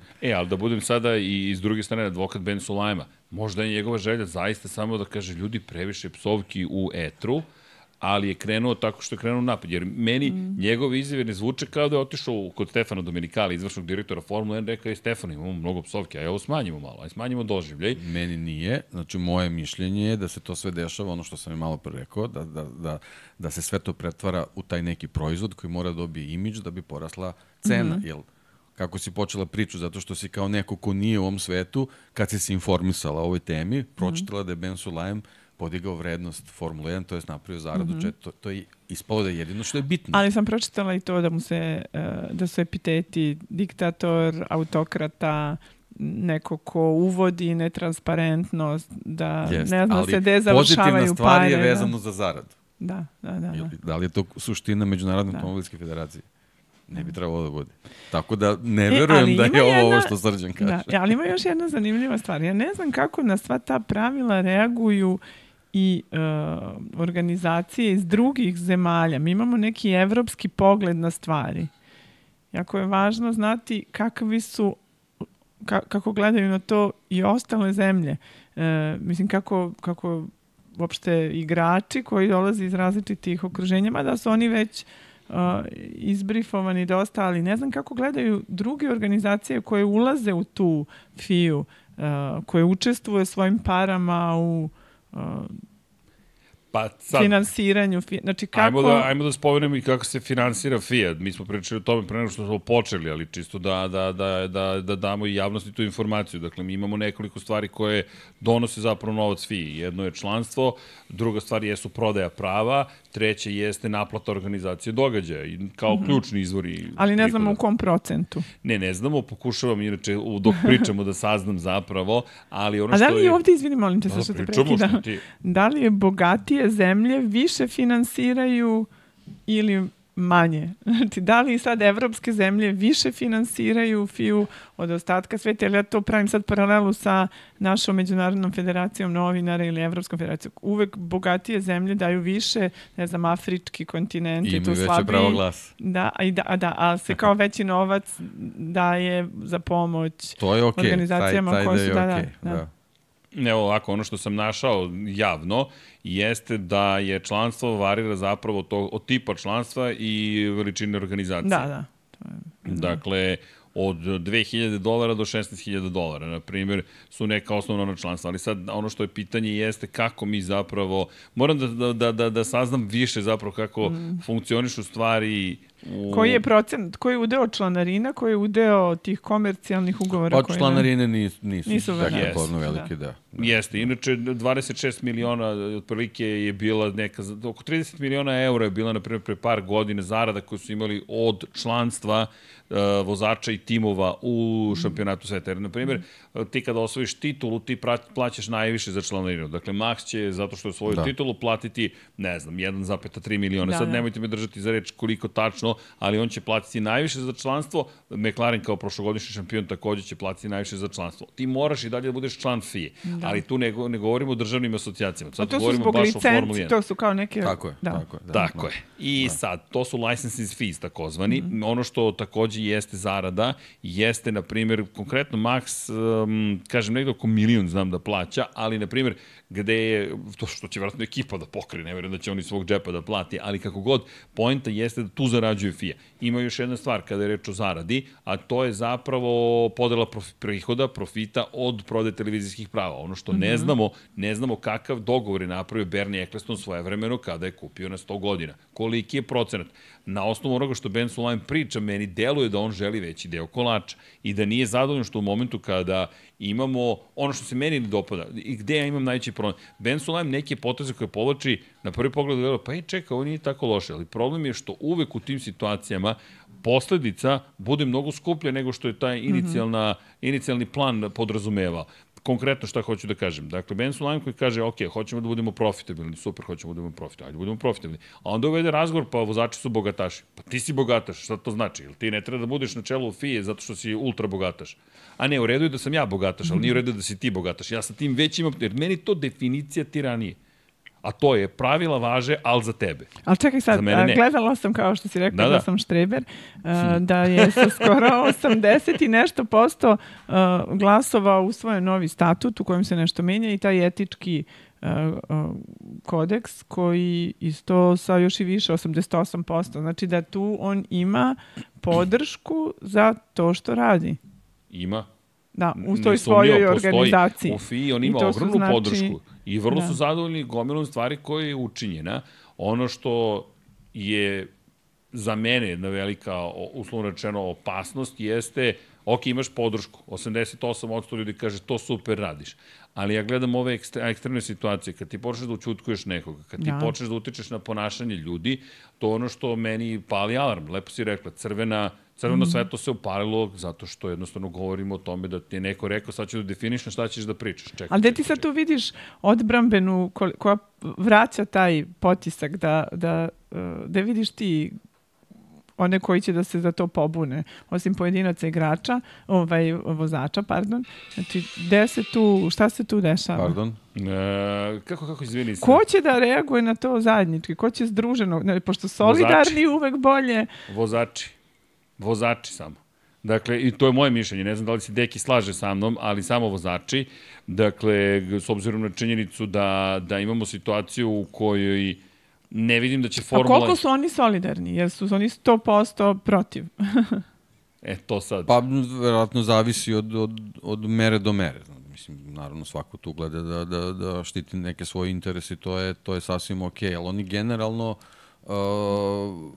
bez obzira šta se dešava na stazi, iskazuju neku dozu solidarnosti kad su te neke mere, da kažemo, tog njihovog nekog zajedničkog značaja uključeni u tu priču. Tako da oni to mogu da urade. Sad je samo stvari u toj njihovoj snazi, njihovoj jačini. Znači, jer upravo kad kroz neke medije se pojavljuju te neke negativnosti vezane za same vozače, oni tu možda gubi deo kredibiliteta.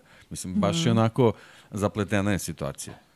I ono što je po meni suština, mislim da se tu najviše zanemaruje samo takmičenje, a podiže se ta neka vrednost Formula 1 kao proizvoda. Mislim, ne samo Formula 1, pod FIA-om je mnogo drugih takmičenja. Imamo i rally šampionat, i Formulu E, i trke izdržljivosti, i razne druge... I mala takmičenja. Ti kada pogledaš, ti kada dobiješ licencu FIA i kažu ovo takmičenje je pod okriljem FIA, Deki, ja to često napominjem, ti si nesrećan, nego ti si dobio potvrdu, sertifikat si dobio da zapravo to što ti radiš je na najvišem mogućem nivou. I to platiš FIA, nije to... Da, nije to džaba, kao dobio si licencu, to ti sad samo piše. Ne.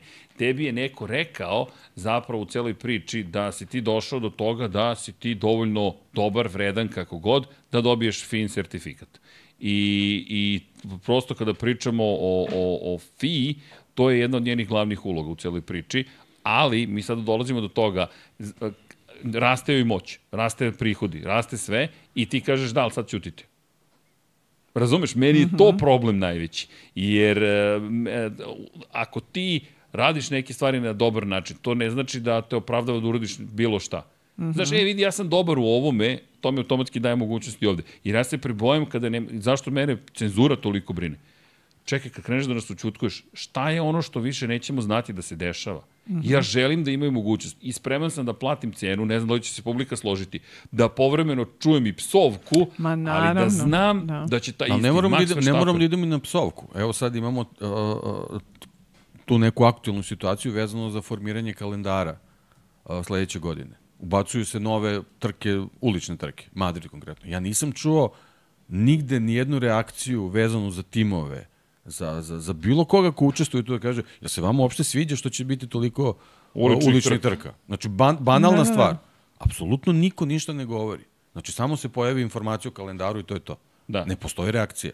I sad, ako nemaš nikada reakciju, o čemu mi pričamo zapravo, jer onda mogu sutra da uradim još nešto, ali dovoljno je love da se niko ni ne oglasi u celoj priči. I sad možda mi prodižemo veću frku nego bilo ko drugi, ali to nam je i posao. U krajnjem slučaju, ti si nas prozvala na početku i hvala ti na tome. A čeka, ako vi ne kažete, ko će da kaže? U krajnjem slučaju, mi jesmo ta spona. I sad, često se desi, kada je kasno, već ljudi počnu da reaguju. Zato reaguješ na početku jer kažeš, ovo postavlja presedan koji nije dobar. I zato se bavimo toliko cenzurom. Pa ja možemo da se ne slažemo, Deki ja možemo da se ne slažemo, Dragana ja možemo da se ne slažemo, ali reci. Reci. Jer ako ti insistiraš na vrednostima u društvu u kojima, kritika, samo kritika su okej, ali dok god ne govoriš ono što meni ne prija, pa to nije to. I ti si malo pre rekla, na primjer, Deki, ja kažem, imamo drugačije mišljenja. Meni se to, kad su Paja i Deki imali nije konfrontacija, prosto sukob mišljenja, mnogo dopalo. Jer su objašnjavali jedan drugome šta vide. Ja sam nekako bio malo u sredini, razumem šta govori Deki, razumem šta govori Paja. I niko nije u pravu i obojice su u pravu, ali to ti je samo pogled na stvari. Konkretno, Maxu su tražili da vrati 6. poziciju Serhiju Perezu, klubskom kolegi. I on u pola tog zahteva, eto ti sad opet radiodrama, kaže, nemojte to ni da mi tražite. I oni mu se ponovo javljaju, kao Max, vratimo 6. poziciju. Potpuno irelevantna pozicija. I on kaže, neću da vratim poziciju. To sam već rekao pre početka trke. Neću vratiti poziciju. A onda se Perez uključuje, baš je divan. Sad znamo svi kakav je. Nije mi vratio poziciju. Jer je propustio, pokušao da dođe do neke više pozicije, bla, bla, bla. Nije se desilo. I ti dobiješ jednu kao, čekaj sad. 6. pozicija s jedne strane, pogled je, zar je to toliko vredno da ne vratiš Perezu 6. poziciju? S druge strane, Dekijev argument kaže, pa rekao im je da to neće uraditi. Što mu to tražiš? Rekao ti je, to ti sigurno neće uraditi. I ti sad dobiješ neka različita mišljenja. Dobijamo radiodramu koju režira Formula 1. Jer mi nemamo informaciju kakav je bio razgovor pre trke i zašto Max Verstappen neće da vrati tu poziciju, pa ima stav na osnovu toga što je čuo da je Max Verstappen loš čovek. Zato što neće da uradi to što mu traži ekipa i što Sergio Perez eto kuka što ne dobija to. Ali mi nemamo informaciju zašto on to neće da uradi. O tome se samo vodila polemika. Na neki način svako ima svoje argumente i tako smo i završili. I to je to. I ništa strašno. I pritom smo mi završili, otišli, presvukli se, popili čaj, kafu, ne znam, ne otišli kući. Ali to je izazvalo reakciju na nivou toga ste se posuđeni. Ne, nismo se posuđali. Evo i 2 godine kasnije smo tu. Ali imamo različite mišljenja. Pa kakav je to razgovor ako nema... Tako je. Različitih mišljenja. Čula sam od jedne koleginice, poznate novinarke, da je privilegija biti u društvu istomišljenika. To je sigurno za ovaj privatni život, ali za javni život valjda je korisnije da se susrećeš sa neistomišljenicima. Javni život i posao. Da, ali da i onima koji drugačije misle daš za pravo, da čuju i oni potporu za svoje i da imamo razmenu i da se onda borimo argumentima. Ja to samo gledam kroz prikupljanje informacija koje kasnije procesuiraš. Da. Zato i treba pomoći novinari, treba da pomognu igračima da artikulišu ono što misle i da izađe se s tim u javnost, makar mi imamo pravo na ono neimenovani izvor ako imamo dovoljno dobre izvore i da zaštitimo ime. Tu je sad problem to upravo što si iskoristila taj termin novinari, mi sad imamo situaciju da mediji u 80% slučajeva to ne rade na taj način profesionalni kako bi trebalo se radi, nego se radi na taj način da se ta sadržaj koji je sakupljen u stvari plasira samo da bi se dobila ta neka količina poseta pregleda koji ti generalno samo u stvari finansijski utiče na kvalitet tvog medija, ne na taj profesionalni kvalitet. I verovatno se sve manje i manje njih, ne samo kod nas, nego generalno u svetu, obazira na to i dolazimo zbog toga u tu situaciju. Ali je zato super da postoje ovakvi podcasti i da oni šire polje slobode. Jer i ja sam, sad da se prebacim na drugu temu, kad sam slušala novinarku Wikileaksa, Stefaniju Maurici, ona je Italijanka, novinarka koja je sarađivala sa Wikileaksom, ona je stalno govorila kako britanski novinari vezano za Juliana Assangea više prate šta se dešava sa mačkom koja je bila tada kada je on bio zatvoren u prostoru one ambasade, nego kako je moguće da se on nalazi u tom položaju da niko ne traži po zakonu o slobodnom pristupu informacijama od javnog značaja informacije, zašto Švedska traži, šta Britanija nije dala, zašto. I mislim da mi jesmo u vremenu kada novinarski posao nekako diktiraju ti uslovi da ti budeš lajkovan, da ti budeš da proizvodiš senzacije, ali s druge strane mora klatno da se vraća i u profesionalizam. Zato moraju da postoje ti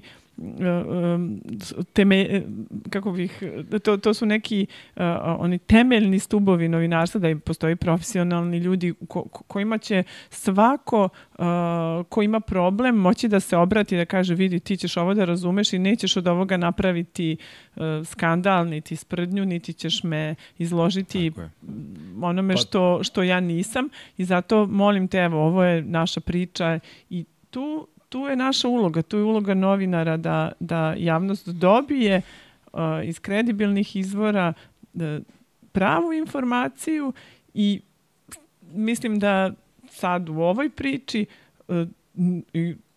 oni koji vozači, oni treba da se bore za svoje slobode, ne smeju da odustaju od toga. Pa to je, vidi, neka misija koju smo mi sami sebi dali. Da. Jedan od razloga zašto Infinity Lighthouse nastao je bilo upravo to. Možemo da sedimo po kafićima i da kukamo uz Guatemalu ili čaj i skupocene stvari koje nam je omogućilo jedno savremeno društvo, a možemo i da sedemo i da kažemo čekaj, da izađemo u javnost i pričamo o tome. I vidi, mi znamo da se neće svi složiti sa nama i imat ćemo oprečna mišljenja. To je super. Ono što smo takođe negde, ja mislim, doživeli sada, svi zajedno, jeste povratak korenima kada je reč o novinarstvu. Jer ako okrenemo krug istorijski, točak istorije, malo izvrtimo, novine su u jednom trenutku postale konglomerati, medijski, vrlo moćni, bogati i tako dalje. Pa su izgubili svoju moć. Internet je doneo revoluciju koja je i dobra i loša. Sve ima svoje dobre i loše strane, ali doneo je liberalizaciju toga da ti možeš da sedneš i da kažeš ja ću da budem novinar koji će sada da se pojavi na YouTube-u. Imaš s druge strane... Ali po čemu se razlikuju profesionalni novinari od onih koji to nisu? Zato što imamo određene procedure, zato što imamo određene obaveze, zato što tebi sudi sud tvoje profesije, odnosno imamo etičke sudove i neko može da se žali na tvoj rad i kaže ti nisi ispoštovao pravilu pretpostavke nevinosti, nisi... Vidiš, to je zanimljivo, izvini, mi smo, sad izvini što ti upadam, ali mi smo pričali o tome kada je reč o Christianu Horneru. Christian Horner je optužen bio da je neprimereno se ponašao prema jednoj svojoj zaposlenoj. I mi smo rekli, ljudi, da, dosta ljudi je bilo šokirano, pa vi ste na njegovoj strani. Ne, nismo. Samo insistiramo na tome da dok se ne dokaže suprotno, krećemo sa pretpostavkom nevinosti. Jer najlakše je reći, pa neko je nešto rekao i pošto je potencijalna žrtva, ličnost koja je slabija u hijerarhijskom nivou i pritom je devojka, muškarac, dakle, dolazimo u situaciju, on sigurno je kriv. Ne. Ne može krivica pre suda. Dakle, ne može taj sud javnosti odmah da bude... Ne. To može jako da bude opasno. Taj sud javnosti bez... sa nekim površnim podacima. Svakodnevno se susrećemo s tim u svim segmentima. Tako je. I sad vraća me opet na priču o cenzuri. Vraća me na priču o tome ti si dobio sud federacije. Ti si osuđen, a ti si opsovao. Čekaj, šta je suština onoga što se desilo u tom trenutku? Mi sada iza maski zapravo toga nečega što je u kontekstu možda samo jedna ljudska reakcija, dolazimo do toga da je to važnije zapravo do onoga što taj neko poručuje. Da, Yuki Tsunoda i Max Verstappen su jako nevaspitani ljudi.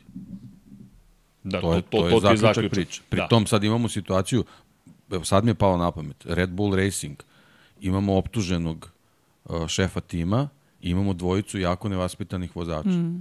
Čekaj, to neko možda u nekom trenutku namerno napravi imidž te ekipe? To sad možeš takođe da zaključuješ. I još jedna stvar, deki, evo ti ovo. Juče, pošto je danas nedelja, juče pred veliku nagradu Kanade, subota, mi slušamo Georgea Russella koji je osvojio pol poziciju, koji je veliki rival, inače Maxa Verstappena, konkretno Max je njega udario, George je udario u Barceloni, u njega se zakucao i George je imao i teške reči i tako dalje, tako dalje. I sad, Max ima jedan kazneni poen još na svojoj licenciji, ako dobiješ jedan kao saobraćaju, jednu trku ne voziš, što je na nivou katastrofe za bilo koga, pogotovo svetskog šampiona. Ali, šta izgovara George Russell po završetku kvalifikacija? On startuje sa pol pozicije, prvi, Max je drugi. Kaže, pa ja imam višak poena na licenci saobraćajnih. Evo, osmeh je kod diba na licu. Implikacija je, mogu da uđem u sukob sa tobom fizički, ja mogu da udarim u tebe i da te izbacim za narednu trku, da te suspendujem, ti vodi računa šta radiš u prvoj krivini. Je li to gore od psovke? Pa naravno. Razumeš, ali je psovka problem. A nije problem što si ti implicirao zakucat ću se u tebe. Da. Čak i ti imaš osmeh na licu. Znaš, to je taj gladijatorski moment koji se nama pojavljuje. I ja sa tim imam problem, jer mi površno zapravo pristupamo celom problemu. Nije bitno šta si suštinski rekao. Ne, on je opsovao, ček, aj mi njega odmah, stani. A ako si ga tu učutko, pri čemu je George imao posle incidenta u Barceloni izjavu radijsku gde je rekao bolje da ništa ne kažem.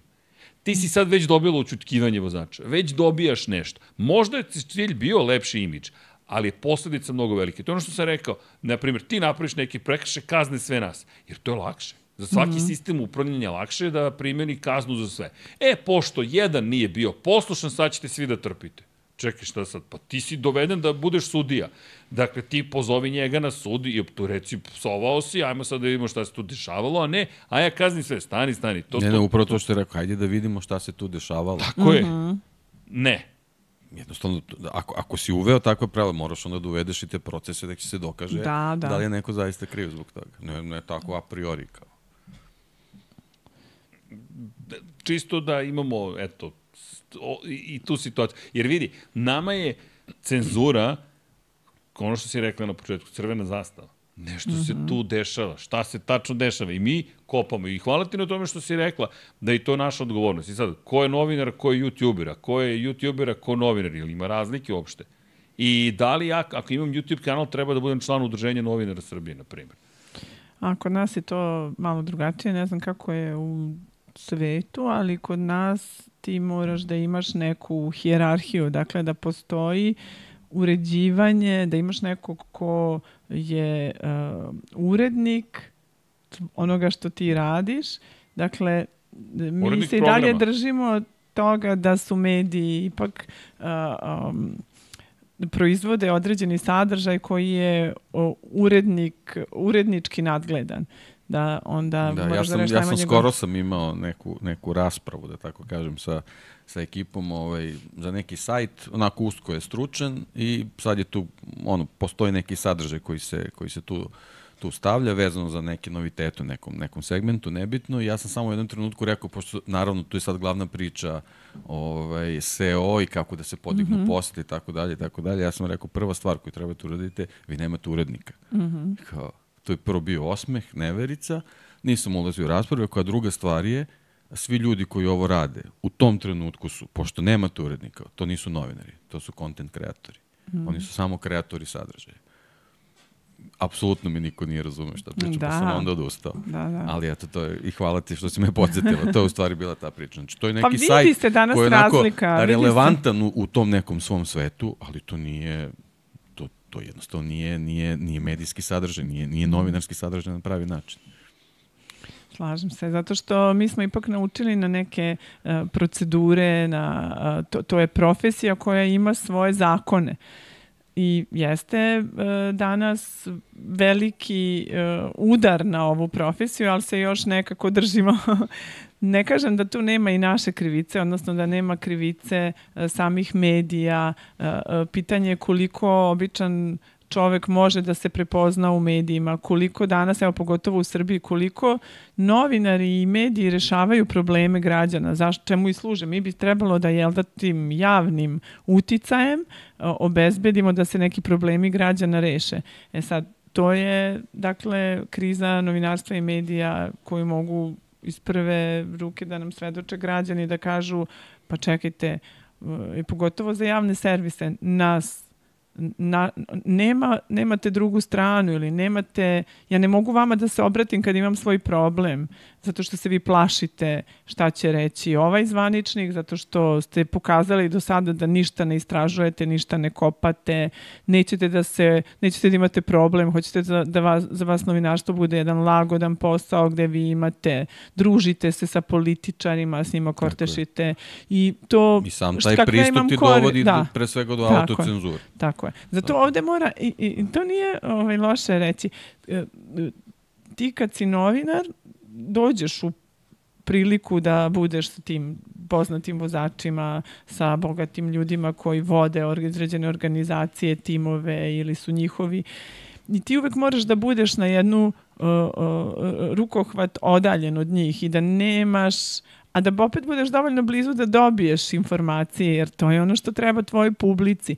I to je neko žongliranje koje novinari stalno moraju da izvode, da ne budu ni korumpirani, da budu opet verno, da prenose verno ono što čuju, vide i znate šta, vi nekad kad prenesete nešto, neko može da kaže što si baš to uradio, što nisi, ja sam pogrešio, trebalo je to da izbaciš, nije to trebalo baš da objaviš. Tako da uvek si ti u situaciji da ti nekad, jel da, baš želeći da objaviš publici šta je neko rekao i kako je to izgledalo tada, to se ne dopadne onom ko vozaču to, koji to posle pročita i kaže neću više nikada da ti dam ništa. Ali dobro, ti sad pričaš o tome, mislim, nažalost, pa je smanjeno. Mi sad jako malo stvari koje radimo tako što sami smišljamo teme. Znaš, mi recimo konkretno u našem motosportu, tu ti je od gomila kompanije, njihovih PR-ova. Da. Znaš, koji je to filter? Mislim, koliko puta smo mi, čak nismo zainteresovani za to, znači pozovu te, kao ideš se na stazu i sad te pozovu za neki intervju gdje ti 10 dana unapred dobiješ kao mogućnost da postaviš, da daš 5 pitanja na koje će da odgovara tvoj sagovornik, vozač, gde PR te kompanije od tih 5 bira jedno. I onda odgovara na njega ili... kasnije saznaš da još 9 novinara, znači recimo 10 novinara u tom trenutku uključeno taj intervju, isto su napravili izbor nekih 50 pitanja od kojih su izabrani nekih 10 koji će u tom trenutku se postave tom vozaču i to se vodi kao intervju. Evo, ja ću ti dati primjer ja ću biti vrlo konkretan, na primjer. Trebalo da imamo intervju sa Valentinom Rosijem i pitanja su bila sportska pitanja. I ja sam poslao sportsko pitanje i zahtjev bio, aj pošalji neko nesportsko pitanje. Ja kažem, okej. I saznao sam da on voli da čita ne žutu štampu, nego neke žute stripove, tako nešto otprilike. I to je bilo moje dodatno pitanje. Jedino pitanje koje je stiglo do stola je bilo, ja sedim kao pajac. Nema više nijedno pitanje koje je na nivou, dobro, ova sezona je ovakva, ovo je ovo.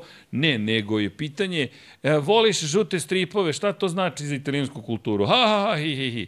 I on se nasmeje čovjek i kaže, da, volim žute stripove, bla, bla, trući, to ti je ceo intervju. Znači, pitanje su šta voliš da jedeš, jer to su kao navodno pitanje koje je neko u toj PR službi procenio da će to pitanje da zanima širu publiku i to je generalno kao opis tih aktivnosti. I generalno to ide bukvalno je gradacija. Što je veći vozač, ti filteri su katastrofalno veliki. I ja u stvari najviše i volim, zato što je to nekako kasnije za budućnost mnogo dragoceno, da u nekom trenutku intervjušeš momka koji tek kreće u karijeri. Znači, prvo nije okružen nikakvom armijom PR-ova ili ne znam koga tu štiti, šta će on da kaže. A drugo, dobiješ neke iskrene informacije o tome kako on u stvari planira svoj put, kako trenutno razmišlja o svojoj karijeri, tako dalje, tako dalje. Što odlaziš više, to su sve besmisleni razgovori. Ja sam, to je znači bilo pre 20 godina, uspevao da razgovaram sa vozačima i sa starim vozačima tako što se šetam po stazi pa ih sretnem i predstavim se i pitam da li sada, to je jednostavno nemoguće. Ne postoji mogućnost. Norris. Pitali su ga, si bio u Amsterdamu i on kreće da odgovori i devojka iza njega da. Amsterdam, ha. Da. Krizni PR uživo. Ne spominješ Amsterdam. Mi sad možemo da pretpostavimo šta je on radio u Amsterdamu. I sad moje drugo pitanje. Da li mi sad dolazimo do toga, do cenzure na nivou toga, pa ne, Lando Norris, on kad ode u Amsterdam, ide u muzej samo. Nema noć, pa vidi, Amsterdam ima mnogo toga, to je predivan grad. Možeš da se baviš poslom, možeš da ideš u divne muzeje, možeš ozbiljan noćni život da imaš, možeš i da imaš deo noćnog života koji je kod nas nezakonit, tamo je ozakonjen. To je tvoje pravo da ti sam izabereš svoj put. Međutim, gde sad mi dolazimo u jedno gotovo cinično društvo? On je možda bio među crvenim fenjerima, ali to ne sme da izgovori. A možda i nije. Možda je čovjek samo, ne znam, vozio bicikl i upao u jarak ili upao u kanal. Ništa loše nije radio. Mi to ne znamo. I sad imaš i taj moment cenzura dovodi do spekulacije. Do ozbiljne spekulacije. I mi sad smo otišli gde? U obsfukaciju. Ti sad više ni nemaš pravu informaciju, ona je sakrivena u celom to jednom miksu i svi se time bavimo. I zato smo mi toliko protiv cenzure. Daj mi transparentnost. Inače, šta mi radimo? Sad lepota tehnologije. I uvek ima, znaš kako, to ti kao pirati smo. Ti se probiješ, Multiviewer postoji aplikacija koja šta radi? Prisluškuje sve, pošto su radio kanali javno dostupni. Sad zamisli nas kako slušamo 20 radio kanala dok komentarišemo. To je ludilo. Pri čemu nemamo resurse da neko sluša za nas 20 kanala i prenese nam nešto, kao što FIA radi, to je Formula 1, izvinjam se, ne FIA, ali Artificial Intelligence i AI Transcription. Mi sada smo sebi uveli, apropo i tog zahteva da mi budemo bolji, transkripciju i nama izlazi svaka poruka transkribovana u živom vremenu. To je jedan ovako čaršav koji konstantno izlazi. I gde onda mi sada, dok komentarišemo, pratimo još jedan ekran gde su izjave vozača. I sad mi pogledamo, vrati se šta je Lewis to rekao, šta je Charles rekao, šta je Max rekao, i onda pokušavamo da razbijemo režiju Formule 1 od toga da ti kaže, ovo je rekao, onda mi vratimo. Ne, ovo je rekao, ali je pre toga rekao i ovo, i ovo, i ovo. U pokušaju da sprečiš potpunu režiju. Ali vidi, koliko god da ja volim sve što mi radimo, to je jedna mala ekipa u nekoj maloj zemlji, znaš, mi ćemo da uradimo na našem prostoru šta je do nas. I to ćemo se boriti i to ti je anticenzura, jer mene podjednako plaši tiha cenzura. Jer time što zapravo puštaju nešto, a nešto ne puštaju, Formula 1 je saučesnik u cenzuri. Ali se nigde ne spominje. Spominje se samo Mohamed Ben Sulayem. Što je isto pitanja. Čekaj, a vi, komercijalni vlasnici, pa pusti, mi samo brojimo pare. I ako mi samo brojimo pare... I brinemo u imidžu da bi taj novac bio što veći. Tako je, ali... U stvari, ta briga o imidžu... To smo predali Mohamedu Ben Sulayemu. I to dovodi do toga, do te cenzure. Nije njima cenzura, ono što je Srđan malo pre rekao, da je Ben Sulayem došao onako skrhan, brinu o tome što oni psuju. Ne, nego to je samo u stvari briga o imidžu. To je problem. Ja ne bih imao ništa protiv da oni tim kaznama stvarno misle da će neko postati bolji i da na taj način neće davati loš uticaj mlađim naraštajima. Nije uopšte to poenta. Poenta je da se oni samo brinu o imidžu, kao i ovi PR-ovi to sve. Samo je briga o imidžu da bi vrednost ostala ista i još veća. To je jedino što ih zanima. I to je u stvari problem vezan za ta ograničenja. Koliko god sam ja protiv. Ali to je pravljenje nekog babla, to je neki, znači kad kažemo već imidž, to je neka slika, sad ako ta slika ne odgovara stvarnosti, ona će samo da se rasprši. Pa to njima treba da se objasni. To će u jednom trenutku da se desi. Svaka zvezda izgleda lepo. Ali zvezda pre nego što nestane, svaka raste i onda tek nestane. Jel mi to sad imamo globalno u politici? Znači, ako ti stalno pumpaš da su političari neki nadljudi koji nemaju nikakve grehe, odjednom će samo preplaviti, a to imamo danas, vodeće mesta u državi, političari koji su sa mnogo grehovi. Mi kažu ljudi, konačno isto ljudi kao i mi. Isto je, sve je isto. Da. Upravo to. Ali zato se mi nekako trudimo da skrenemo pažnju na ove teme i da ne treba da ih cenzurišu, jer opet ćemo skrenuti sa pažnju sa onih što su bitne stvari. A vidi, niko više ne priča. Ne treba brkati, to je samo, znaš, neko može da kaže, a zašto bi se onda cenzurisali reality, to smo se već vratili. Znači, moraju da znaju da to je već režirano, to je već scenario, to ljudi imaju svoju... Ali reality ne treba da bude, zato što moralni kodeksi to ne bi trebali dozvoliti. Znači, to nije cenzura, nego moralni kodeks je nešto što ne bi trebalo dozvoliti da se to uopšte pojavljuje. O tome se radi. Ne nego kad neko kaže, evo mi uživamo u tome da gledamo kako se ljudi prirodno ponašaju kao u nekom zatvorenom, ali to, hoću da kažem da ono što oni gledaju nije prirodno, da je to režirano, a ovdje ako imamo neki prirodni sled događaja i postupaka, to bi trebalo pustimo. To je sad ono isto i naš osjećaj, naravno to zavisi od kulture, od društva gde smo odrastali i formirali se. Onaj osjećaj u stomaku. Sad ću ti dati upravo taj osjećaj u stomaku, daću ti sad jedan primjer koji se desio, mi danas subota je snimamo ovo, u stvari nedelja danas, nedelja, pre nekih sat vremena se desila situacija, 24 časa Le Mana se trka vozi, znači već voze nekih 15, 16, 17 sati, sad ne znam tačno koji je trenutak, automobil ostaje bez točka, LMP2 kategorije, izleće u šljunak, automobil se zaustavlja i zbog cele situacije se ispostavlja da ne može da nastavi trku. Vozili su celu noć i tako dalje, tako dalje. Prvi kadar je na garaži gde mehaničari plaču. To je taj trenutak, znači niko nije režirao ništa. Ljudski, da. Jedna ekipa plače, ali rida, znači baš onako katastrofa, drugi deo ih teši. U tom trenutku se vraćaju na kadar automobila, vozač je izašao. Cela tribina mu aplaudira. On se okreće, poklanja se svakome i pokazuje im ovako srce. To niko nije morao da režira. I to je ono što mi pokušamo propagiramo. To je ta lepota sporta. Ti ljudi su sedeli na tribinama cele noći, hoće kiša, neće kiša i tako dalje. Uživaju u tom sportu i onda se dešava situacija da prepoznaju moment da je neko uložio ogroman trud, ogroman novac, sve i zbog jedne neispravne gume trka se završila za njih. I to je reality. To je taj neki pravi trenutak koji niko ne treba da režira, ali je problem što će neko ovo da vidi i kaže aha, ovo je super, ovo svi su reagovali na ovo, daj da probamo da napravimo ovu situaciju, se to češće dešava. Ne, nemoj to da radiš. To što ti kažeš, možda će u trenutku da podigne vrednost toga, ali ako to veštački praviš i to raste, u jednom trenutku će pući. Znači, pusti da se dešavaju ove prirodne stvari. Pa to je... Kad želiš da režiraš prirodnu stvar, ne možeš. Možeš par puta da ponoviš. Znaš kako ja to gledam? Prvi album rock grupe neki, ili bilo koje grupe, uspešan je. Aha, hajde sad da iskopiramo taj prvi album, jer pobogu bio je uspešan. Pa ne, daj nešto novo, daj sebe kakav si u tom trenutku. Da li će bude uspešan? Pa ako ti je to jedini cilj, na pogrešnom si mestu, jer oni prvi sigurno nisi pravio s tim ciljem, nego si nešto svoje imao da kažeš. Jer oni nešto govore, sve to priča, storytelling. Ne, kad si prvo radio, imao si ideju, postaćeš uspešan zašto misliš napravio nešto dobro. Iskreno misliš da si napravio nešto dobro. A ovde ne misliš iskreno, ovde misliš, aha, imam formulu za uspeh. Tako je. A to baš i ne funkcioniše tako. Krene sa formulama... Za uspeh, teško. Ne, teško. Da, i kako, koji je put do srca, jer, na primjer, imaš ljude koji drugačije reaguju na stvari koje se dešavaju oko njih. I to je meni lepota generalno sveta. Evo ti ovaj momak koji je izleteo, koji se pozdravio s publikom. On je možda dobio veći aplauz nego što će dobiti pobednik te trke.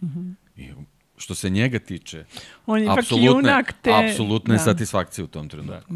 Ali to je vidiš ljudski, zato što mi smo ipak povezujemo se na nešto što je ljudski. I ja pretpostavljam da će većina ljudi da bude uz igrače, igrače, ali vozače, u onome gde je nepravda i što je njima stalo, do čega je njima stalo. Jer, svi smo ljudi. Naravno. Ali to je svrha takmičenja. Da prepoznaješ kakav trud je neko uložio da bi došao do nekog cilja.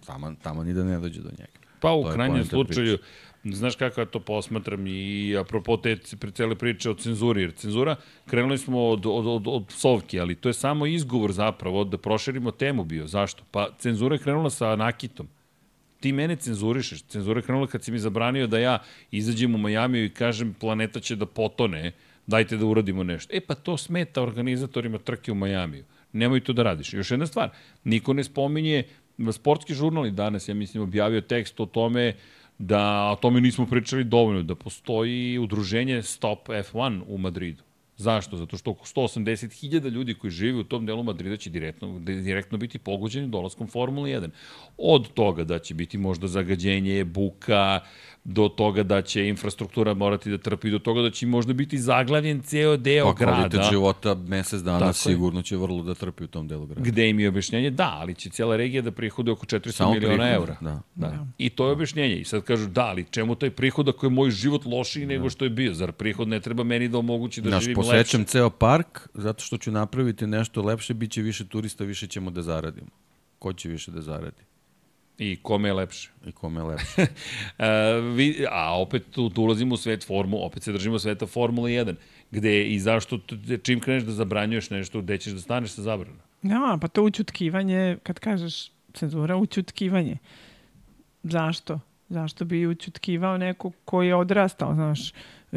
Valjda mogu ja da procenim šta je ono što želim da kažem. Želim da kažem i da procenim da li možda to što sam rekao, možda nisam rekao na pravi način, možda možda se nisam baš pokazao gospodinu. Pa da, a možda ćeš time zapravo ovo što je Deki rekao, sutra, na primjer, Max, šta je uradio u Španiji? Udario Russella. Šta je potom uradio George koji je rekao sve što imao da kaže posle toga, ali je Verstappen sutradan izašao i rekao, ljudi, to nije trebalo da učinim. Možda i to proces da shvatiš da možeš bolje, da možeš da budeš veći gospodin, da možeš kulturnije da se izražaš, možda će neko drugi da utiče na tebe na taj način. U krajnjem slučaju, vodi primjerom. Možda će neko da dođe i bude primjer i što Deki kaže, ti slušaš kako su komunicirali, kako su razgovarali. Ili možda sud javnosti onaj koji treba da bude konačan, da kažu pa ne možeš Max tako da pričaš. Ali isto tako, kako da sudi javnost ako su tebi izrežirali da je Juki jedan prostak najobičniji. A dečko možda psuje isključivo u tim situacijama. Pri čemu, da ne govorimo o road rage-u i saobraćaju. Kad su ljudi u saobraćaju, ja stvarno mislim treba postoji neki poseban pravilnik. Pa ne ozbiljno, jer svi su pod stresom i tu si... Stani, možda taj neko i nije samo je na ivici. Pa da, ozvučiš sebe i poslušaš. I onda kažeš, čekaj, da li po ovome trebaju da sude kakav sam ili po nečemu drugom. Znaš, ozvuči sebe u kolima, to su lepe samoterapije, da ih tako nazovem, autoterapije. Slažem se. Znaš, posebno što borilište, ne bi se tako ni zvalo, borilište je jedna stvar, da kažemo, život van njega, normalan život je nešto sasvim drugo. Mnogi od tih vozača, to skoro su bili neki intervju i što rade te PR službe raznih ekipa, dosta vozača je na stazi da kažem, u duelu ili konfliktu sa Maxom ili tako dalje, ali na pitanje koga bi izabrali da se druže s njim van, većina njih bira Maxa. Potpuno je druga osoba van kokpita. Ali je problem što njega i još nekog kao da izaberu tim nekim filterom da se prikažu kao negativci. A oni su potpuno drugačiji osobe u stvarnom životu. Nismo mi dali Dragani da priča? Jeste.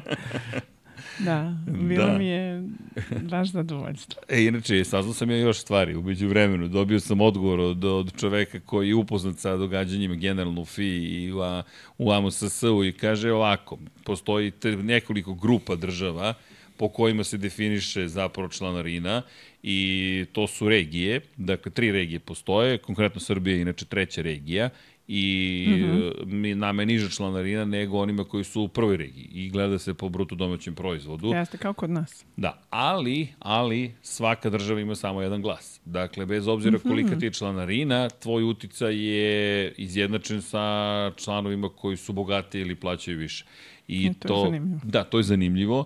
Nisam siguran da to neće pokušati da promene, to će isto da bude tema za praćenje, ali činjenica da svaka država ima jedan glas i to jeste kampanja kada gledaš i ranije pre Muhameda Ben Sulajma kako je to funkcionisalo, ideš i bukvalno juriš glasove i po manjim državama jer ti svaki glas zapravo važan.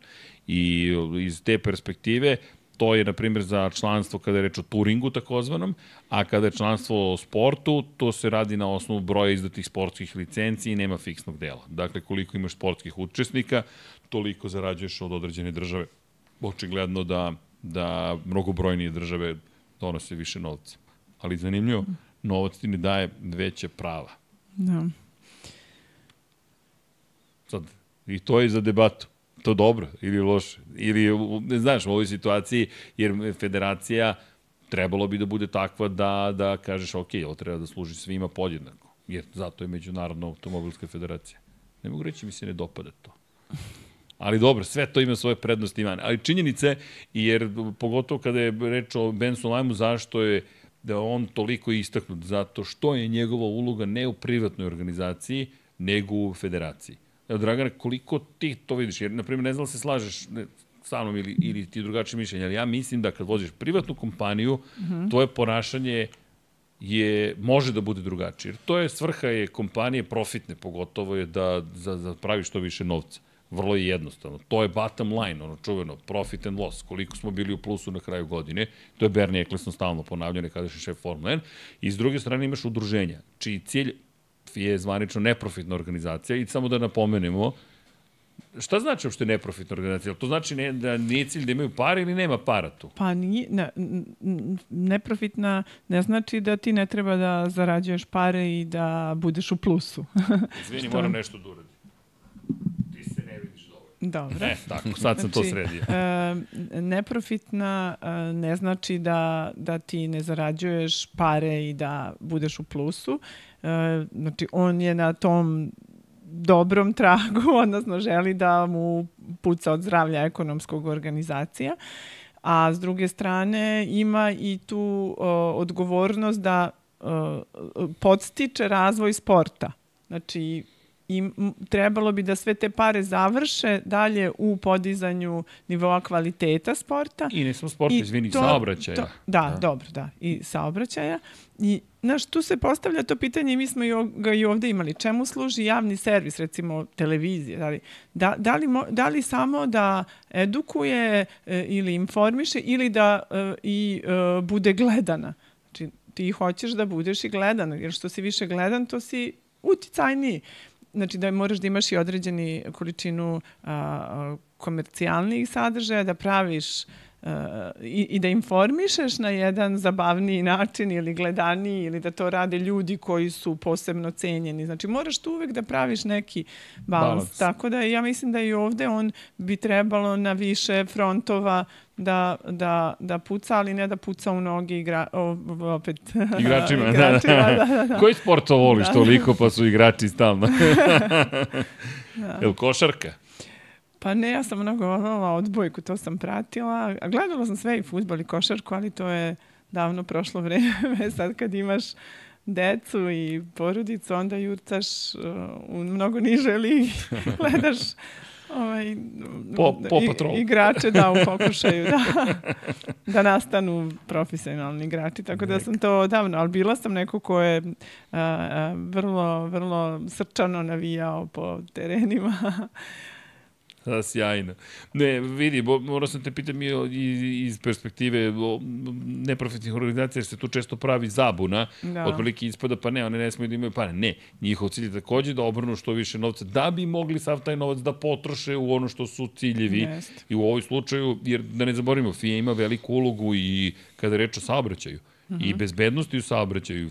FIA nije isključivo sportska organizacija. Sport je jedan od aspekata kojim se bavi, ali to je međunarodno. Jean Todt, prethodni predsednik FIA se baš bavio time, baš se posvetio povećanju bezbednosti u saobraćaju, dok je njegov prethodnik Max Mosley nažalost imao taj period sredine 90-ih kad su se dešale te neke tragedije u Formuli 1 koji je svoj mandat posvetio povećanju bezbednosti u Formuli 1, u autosportu, ali naročito u Formuli 1. Tako da oni u određenim trenucima svojih mandata nekako spoznaju te neke različite prioritete i spoznaju te neke svoje uloge. Tako da i Ben Sualajem bi možda treba malo više da definiše šta je u stvari glavni cilj tog nekog njegovog programa. Da, ali osim tih psovki, nakita, njega bi glasi da suzbija kritiku u okviru svoje organizacije, da ga se ne dozvoljava da potpisuju ugovore u kojim će plaćati neke visoke kazne, da ne krše tu poverljivost, znači i da se ne kritikuje sama organizacija. To je sad već problem. To je već malo šira tema i malo je ozbiljnije. Da, ali počinje odavde, jer ko ti je najveći poster koji ti imaš za promociju FIA? Formula 1. Ja to posmatram kao poruku svakom ostalom, ako ja mogu da učutkam jednog Maxa Verstappena, vodi računa šta ćeš ti sutra da kažeš. Kreće od to smo, i počeli smo, pre nego što smo zvanično počeli, pričali smo o sudiji Voriku, koji je kažnjen zato što je bookmakerima dao informaciju, odnosno govorio... Pa neki intervju je bio i sad navodno. Je Verstappen kažnjen s pravom zato što je uradio nešto što nije trebalo i ne znam, nešto drugo je najavljivao. Intervju, ali on je taj intervju iskoristila kompanija koja se bavi odnosima s javnošću da zapravo to u okviru jednog od klijenata predstavi kao deo razgovora sa Derekom Warwickom, koji je zapravo trebalo bude sudija na sada trci u Kanadi, pa je on zamenjen.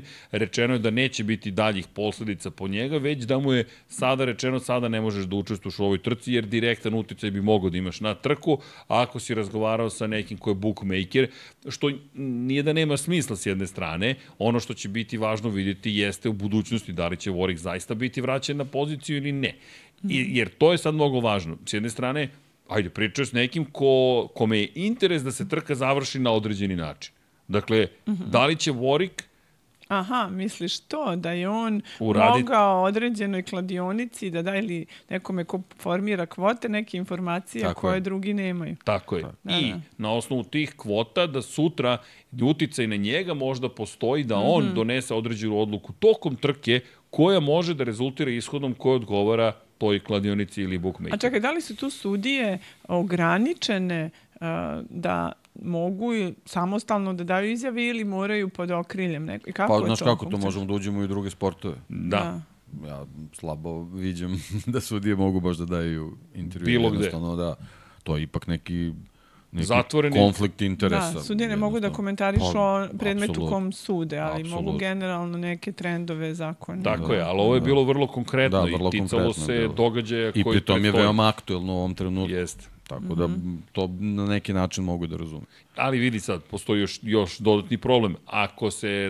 Ako je već postalo rasprostranjeno mišljenje da je Mohamed Ben Sulayem neko ko učutkuje ostale i sad učutkaš Dereka Warwicka, ali ga on učutkao ili reagovao onako kako FIA treba da reaguje. Za mene je ovo pravilan potez, zato što taj sudija, taj isti Derek Warwick je mogao da kaže... Sprečene su neke negativne konotacije. Tako je. Mislim, čak i sam Warwick je rekao da razume to jednostavno. Da, on se izvinio. Kakva god situacija da se desi sa Maxom Verstappenom na sledećoj trci, to možda se protumači na raznorazne načine, a mnogo toga u kontekstu tih nekih njegovih izjava, tako da možda je bolje to jednostavno sprečiti da se ne priča uopšte na taj način. I to je možda pravilna briga o imidžu, a ne da brineš o imidžu tako što ćeš nekome da krojiš šta će da kaže. Ovde nije niko krojio Warwicku njegove reči, nego samo pogrešno je mesto gde se izrazio, zato što jednostavno postoji taj neki sukob, konflikt koji ne bi trebao da se desi. Da, i pritom tu ne pričamo o cenzuri. Sad, ti kao sudija si, to ono što si ti rekla, ne možeš ti da komentarišeš slučaj u kojem ti učestvuješ, to je direktan sukob interesa. Dakle, i zato i cijel ovaj razgovor i vodimo na sve moguće načine, jer tema nije jednostavna. A kako je bilo do sada? Pa i bilo je tako, nemaš pravo da pričaš ti kao sudija. Čudno je da se Warwick oglasio uopšte, to je veće iznenađenje, ja ne vidim njihov ono što je Derek Warwick je veliko ime u svetu Formula 1, tako da on nema problem da iznese svoje mišljenje. Da. Znaš, neki drugi moraju da vode račun o svojoj karijeri, Derek Warwick ne mora. Imaš apsolutno ne mora. Martin Brundle je prošao kroz sličnu situaciju i on je isto kao neko ko je ima određene uloge u okviru FIE, a istovremeno je takozvani sport pandit, ili ti stručnjak koji komentariše trke, došao u situaciju da je čeka možda u sukob interesa sada. Što nije nelegitimno posmatranje stvari. Dakle, ako postoji potencijalni sukob interesa, moramo da vodimo račun o tome. Imaš i situaciju sa Totom Wolffom i Suzy Wolff, gde je Toto Wolff čovjek koji njegova izabranica, partnerka, njegova supruga je žena koja ima važnu ulogu u Trkačkoj akademiji Formula 1, gde je organizovan šampionat za devojke zapravo. I ne samo to, ona je navodno bila i na spisku da bude protiv kandidat Mohameda Ben Sulayema, a Toto Wolff vodi Mercedes AMG F1 ekipu. I sad, koga predstavlja? Jer teško je da izbegneš sukob interesa si sa tom osobom ceo svoj slobodni dan. Dakle, vi imate intimne odnose, vi delite život, decu, znaš, malo je teže da baš Toto nikad ništa neće reći ili učiniti, ili dovoljno je ako on sedi, pozvoni telefon i zove ga, banalizovaću, Max Verstappen, pri čemu mi u Netflixu vidimo da prosto koliko su supružnici generalno bliski, gde on kaže, pita ga Suzy Wolff ga pita, hoćeš zvati Maxa? Hoću, sad ću ga zvati zato što Lewis Hamilton odlazi iz ekipe, Lewisu sam obećao da ga neću zvati dok je on tu, sad idem da ga zovem. Dakle, ona zna pre svih nas da se dešava nešto što bi moglo da utiče ozbiljno na celo tržište u Formuli 1. A ona treba da bude član ili vodeća osoba FIE. Kako to sprečiti? Znaš, to je vrlo teško. A opet, da li ti ukidaš neke njene slobode, zato što je ona supružnica nečija. I čekaj, sad ulazimo u muško-ženski odnos, mislim, kompleksno je. Ali ulazimo u to da ja imam sličnu situaciju, pa onda razmišljam, postoje pravila igre, znači tu postoji, ali obično se i vezuju ljudi koji rade zajedno. Činjenica. Ima toga dosta novinarskih brakova, znamo svi su radili zajedno do nekom momentu, ali kompanije regulišu to da ne mogu možda ili mogu. Pa dobro, ali nekako Formula 1 u ovoj situaciji, Formula 1 je specifični, generalno automobilizam je specifičan, to su sad već generacije nekih porodica i oni su, koliko god to čudno zvučilo, ipak mala zajednica i posebno taj neki britanski deo, to oni trude se da to i dalje drže pod svojom jurisdikcijom, tako da dešavaju se te stvari. Mislim, Suzi je Škotlanđanka, Toto je Austrijanac, ali generalno nekako Austrijanci za tog organizacionog dela i takmičarskog nekako vode Formulu 1, ali taj neki uticaj vezan za to samo odlučivanje, nekako su Britanci dalje tu onako dominantni, tako da mislim, Sulajem to što radi stvarno pokušava da se ubaci u tu neku sredinu koja tradicionalno onako možda i dosta zatvorena i on sad možda donosi i neke nove poglede sa nekim novim zakonima koji to jednostavno nisu bili uobičajeni u tom svetu, tako da ima tu svega i svačega, i možda čak i o tome što pričamo vezano za njega nemamo možda ni mi informacije sa svih strana. I kao što vidiš, nije ovo potera protiv Mohameda Ben Sulayema ili bilo šta, već skretanje pažnje na osetljivost takvih stvari. Gde nikad nije rečeno, ni ja ne pokušam kažem on je dobar ili loš, ne, to ne postoji. Ali pazi, velika je uloga ličnosti. Nije samo, da... Naravno. Pa da, ali imaš... Zavisi od karaktera ljudi, zavisi od toga šta su pojedinačni zahtevi i koji je pravac on sebi odredio. Tako da nije nebitna za istoriju uopšte uloga ličnosti. Pa uvek su ličnosti te koje, moj drugar to baš ne voli, on smatra da prosto ne postoje heroji i antiheroji, ali meni su to ličnosti zapravo koje menjaju smer istorije. Zato što su snagom svoje ličnosti, svojih ubeđenja, nastupima doveli do toga da se dese promene. Sama činjenica da se ovoliko priča Ben Sulayemu sigurno će ostaviti trag u FIA. I dobar i loš. Sad vidjet ćemo da li će biti bolji ili lošiji ukupno, ali svi donose nešto i dobro i loše sa sobom. Ti kada pogledaš ovo što Deki kaže, Britanci imaju veliki problem sa Ben Sulayemom. Zašto? Zato što se britanski uticaj smanjuje. Gde, ne znam, Robert Reed je otišao, kako se zove devojka koja je bila na poziciji, ona je bila izvršni direktor, ako se ne varam, Natalie Robin. Ona je otišla i dugo nije davala intervjue. I saopštenja koje smo mi dobili iz FIA su uvek bila, sporazumno smo se razišli. Prođe 18 meseci i period kad moraš da ćutiš, ona kaže, ne, nisam, ušla sam u sukob sa Mohamedom Ben Sulayemom. I samo je skrajnuta i sklonjena. I sad, to je informacija koju mi imamo. Ali nemamo drugu stranu. Tako je, nemamo njegovu izjavu. Kako mi sad na kecak verujemo, to je rekla devojka koja dolazi iz britanskog lobija ili interes britanskog lobija ili sad u svemu uvijek ima vatre, ali bilo bi dobro da čujemo drugu stranu. S tim što Mohamed Ben Sulayem ima drugačiju kulturu poslovanja i komunikacije. Ne smatra da treba da odgovori na to. Jeste, pa videla sam njegove izjave da on kaže ne budim se ja svako jutro i odmah gledam šta mediji pišu. Ovo što mene zanima, mediji nemaju glas na skupštini. I onda, znači nije nešto fasciniran kako će biti okarakterisan u medijima. Da, ali ovaj podcast će slušati. Pa vidi, samo da ti kažem, mnogo toga što mi kažemo kasnije se desi ili se vrate na tu temu. Jesi vidio sada da pričaju kako je Formula 1 sebe spasila i kako su joj pomogle društvene mreže. A pazi, mi smo taj podcast radili prošle godine sa Ivanom Minićem, našim drugarom, čuveni Burek. Mi sedeli s njim i radili to bukvalno pre godinu dana i sad čitam, ne znam koja je velika novinska kuća izbacila analizu kako su iskoristili društvene mreže itd. Netflix i ja rekao, ok, sluša se. Deki imao neke izjave koje niko nije ni spominjao pre 3-4 godine, sad se vraćaju na to i pričaju o tome. Rekao, tako je, gledajte Lab 76, te teme su tu. Pa vidi, mi smo to što jesmo i zabavljamo. I mali mogu da pokreću velike stvari. Kako to je mogu? moja deviza. Uvijek. Tako je, naravno da mogu. Naravno, čekaj, ti si mi rekla imaš i pozorišnu predstavu koju hoćeš da nam preporučiš, je li tako? Pa jeste, zato što smo pričali o ćutkivanju, pa onda nedavno sam gledala Ućutkivanje Sokrata.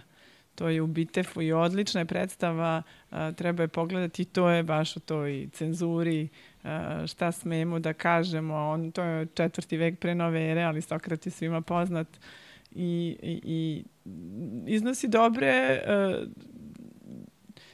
diskusije, dileme, razmišljanje i taj sud javnosti kako odjednom neko ko je najpametniji, veliki filozof, prvi po ugledu u jednoj zajednici može da bude osuđen na smrt samo zato što pod znacima navoda vređa taj javni moral, odnosno bogohuli i kvari omladinu, kako je to rečeno. I on kao neko ko se odlučuje da poštuje zakone zajednice u kojoj živi i ispija otrov i odlazi sa ovog sveta.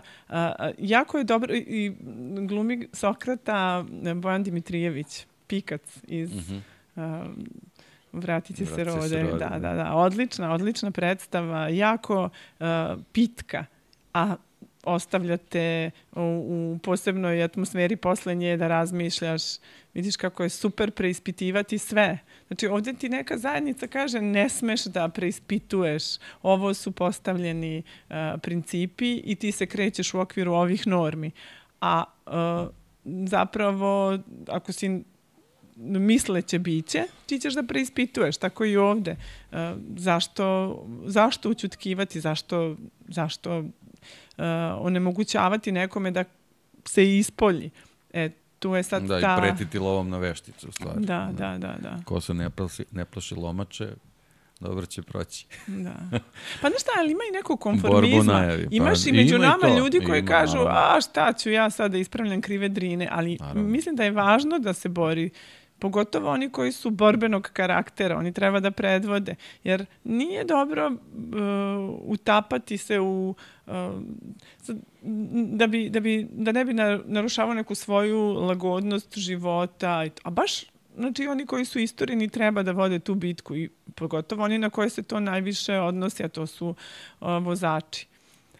Oni znači, treba da se bore protiv nepravde, protiv nepravednih pravila sad u ovom trenutku, a i protiv tog autoritarnog duha, jer ako ga ti u nekom momentu ne sputavaš ili kritikuješ, to naraste do ogromnih razmera. Jeste, nekako mi smo se susreli sa da li slučajno ili nekako u ovom periodu, baš od kad mi radimo podcaste, mislim, u raznim segmentima smo došli do toga da se nameću ta neka autoritativna pravila, što vezano za sudije, njihove odluke, što za te neke norme u tom odnosu sa javnošću koji generalno ne bi trebalo da postoje na taj način i da se diktiraju iz tih nekih organizacija, ali baš smo pričali o tome, počelo još vezano za recimo sudijska pravila, nama je još krenulo to sa Moto Grand Prix, gde postoje, gde su donešena neka pravila koje su nametnuta u svrhu bezbednosti, što smo mi naravno pozdravili, međutim onda smo došli do toga da shvatamo da se određena pravila primenjuju selektivno, bez nekog striktnog poštovanja samih propisa. I onda mi smo naravno imali pre svega problem s tim, a onda se pojavila i ova priča vezano za Formulu 1, za te neke cenzure, vezano za neke segmente koji nemaju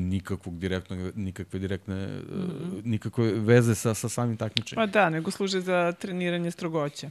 Pa tako ispadne, jednostavno. Ne postoji prava svrha toga, nemaš suštine zašto je nešto od tih pravila donešeno, a u stvari samo predstavlja cenzuru. Da. I ono što je najvažnije, što ti to postaje metod da ti ja budem kao instanca autoriteta uvek prisutan u glavi. To je moje viđenje stvari. Dakle, moraš da misliš o tome šta ja slušam, da ti radiš i da pričaš, jer ako ti kreneš od toga da se ja bavim time kako se oblačiš, kako sebe kitiš, šta izgovaraš, čekaj. Ja sad samo marioneta zapravo i onda im još izjaviš, ti si samo vozač, vrti volan i ćuti. Da. Čekaj, stani, malo smo kompleksnije biće od toga. I drugo, ovo nije tvoja privatna firma u kojoj, ovo su pravila, ti si Međunarodna automobilska federacija. Pre bi Stefano Domenicali trebalo da se javi kao izvršni direktor privatne organizacije čiji je jedini cilj novac i da kaže, alo, tišina tamo, vrti volan. Ne, jer Stefano Domenicali to neće. Ili će možda reći Muhamede, pa bi moglo bude tvoja uloga. To ne znamo.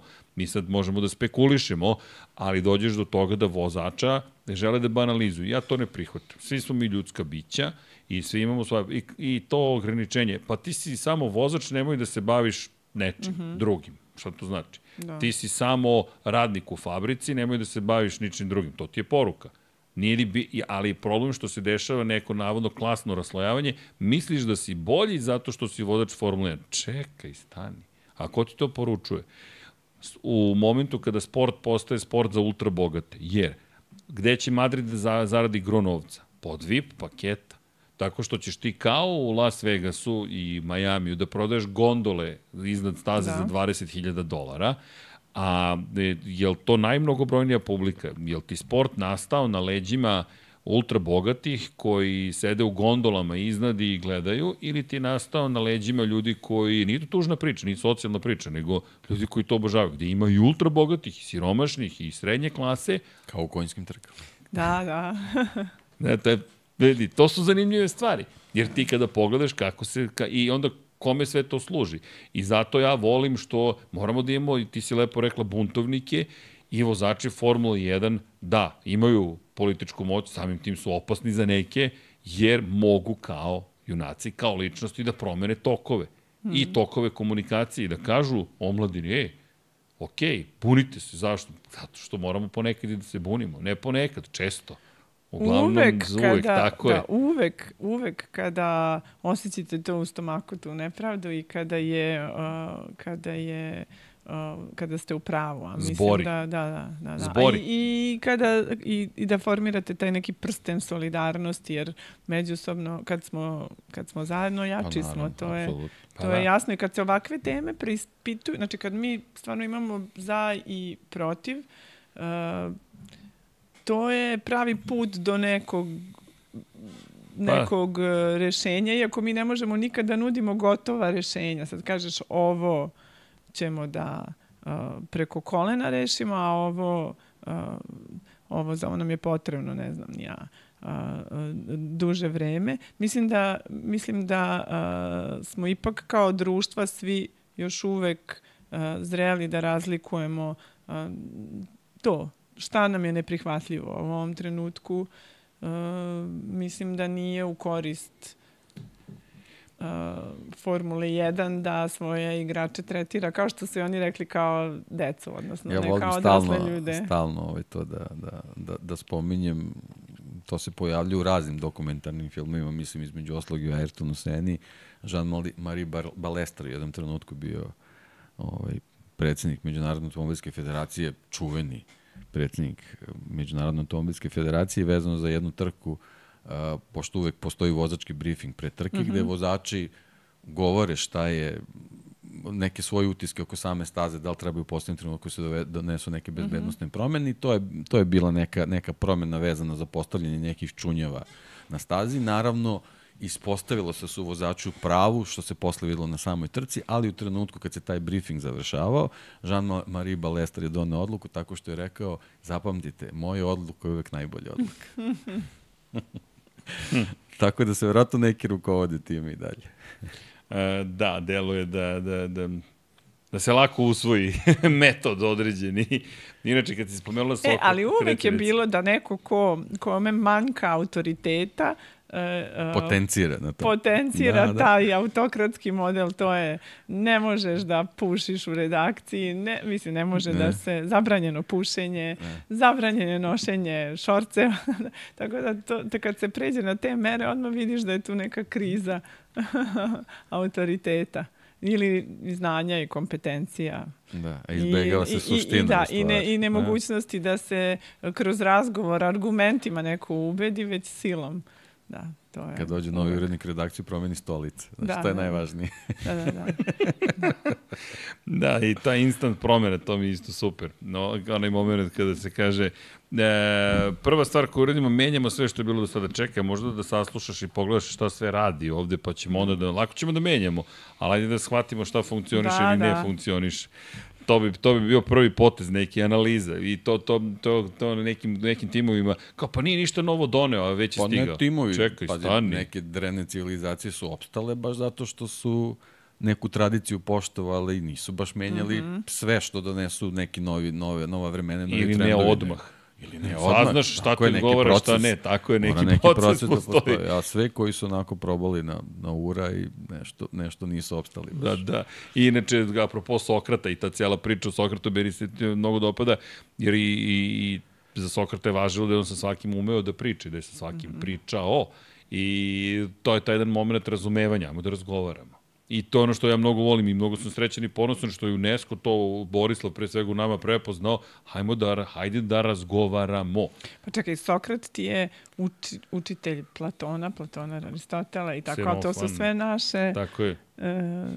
Od njega nema zapisa, ni Sokrat iza sebe ništa nije ostavio zapisano. Sve se zapravo naučilo Sokratu kroz pisanje njegovih učenika. Ako se ja dobro sećam, sad ti mi ispravim. Mislim da je tako nekako. Da ispravite me grešim, moram malo da se osveži grčka filozofija stara, ali... Da, davno beše, učili smo, ali evo, kroz pozorište isto možemo da se osvežimo šta je ko pričao, radio, kako se borio i ličnim primjerom. Ali evo ti koliko se točak istorije vrti. Mi smo se vratili do Sokrata i Žana Marija Balestrea i prošli smo kroz Žana Toda, novije istorije, starije istorije, drevne civilizacije i to je proces i mi smo samo deo procesa. I apropo toga, sažvakani zaključak, ono što Infinity Lighthouse vam neće dati je sazvakani zaključak. Osim mislite svojom glavom. Kritikujte, kritički razmišljajte, obrazujte se, čitajte, ne na nivou banalizacije, imamo mi to često u kosmosu, pa kaj dokaži mi da je okruglo. Ne, to je dokazano što u staroj Grčkoj. Ako hoćete, vi ste postavili tezu da je ravno, slikajte mi sa ivice, pa mi pošaljite fotku, ili mi dokažite na drugi način, ali poenta je, jer to je banalizacija, ali sumnja je u osnovi nauke, naučnog metoda i tako dalje, između ostalog, a kada govorimo o ovome, evo, Sokrat se borio za određene stvari, borit ćemo se mi 3, 4, 2.500 godine kasnije, ko zna i za 2.500, ali mi smo svi deo procesa i, kažem, mnogo volim da pričam o ovim temama, jer jesu deo našeg sporta i ne sme samo tako olako da se skrajne, nešto se desilo, ali nije ni bitno, samo je bitno ko je pobedio u trci. Čekaj, stani. Ta trka je postala mnogo više od toga i ako ti je poruka koju ti ta Formula 1 šalje, jedna poruka učutkivanja, ja ne mogu da prihvatim to. To ono što Deki i ja isto stalno pričamo i Pavle i mi mnogo volim i taj fajn moment gde se od njega, ne znam, kažu, navijaš za ovoga, gde navijam ljudi, šta mi, samo sam rekao da mislim ovo ili mislim ono, mislite šta želite, ima pa i kod fudbalskih timova, to Deki nema, žalim se, nešto oko fudbala, Deki inače, nimaš neki tim omiljeni? Ja? Da. Ne. Ne, dobro. Sada više ne, dobro. Neki Liverpoolovac veliki, ali se mi šalimo, Paja navija za Juventus, jedan od najvećih rivala tradicionalnih Juventusovih je Inter. I ja se šalim da sam Interovac, zato što volim da provociram, ali to je druga stvar. I nemam ništa pametnije od toga da kažem. Na temu fudbala, naravno. I Inter je sad igrao nedavno finale Lige šampiona i pa kaže, pa navijaću za Inter, što ne bih navijao za Inter, to su Italijani. U kontekstu poruke, ljudi, ne shvatam to na taj način i radite šta god hoćete, i navijajte protiv Intera ako će vam to biti zadovoljstvo, radite šta god želite, mislite svojom glavom. To su stalno naše konstantne poruke i to je i ovde poruka i zašto se ja radujem kad se pobune i Russell i Verstappen, pa i Aleksandar Vurci kada se jave, moraju da se bune, jer tako daju primjer. Da, apsolutno. Nema ćutanja. Oni su, pa ne, zato što armija nekih mladih ljudi se oblikuje tako što im oni budu idoli. I to je isto uloga javnih ličnosti da malo doprinose. Ali oni moraju toga svesni da budu. Mislim, to je sad neka druga strana medalje, druga strana ove priče. Da, ne sme da bude cenzure ili čega god, ali opet te javne ličnosti moraju da budu svesni svoje uloge i svoje pozicije. Svako može da pokuša. To je sad odgovor nekog svesnog društva i ljudi. Znači, neko hoće da pokuša da te uvede u tor, da ti sad misliš kako ja mislim, meni će biti lakše. Ti sve ponavljaš za mnom, odlično.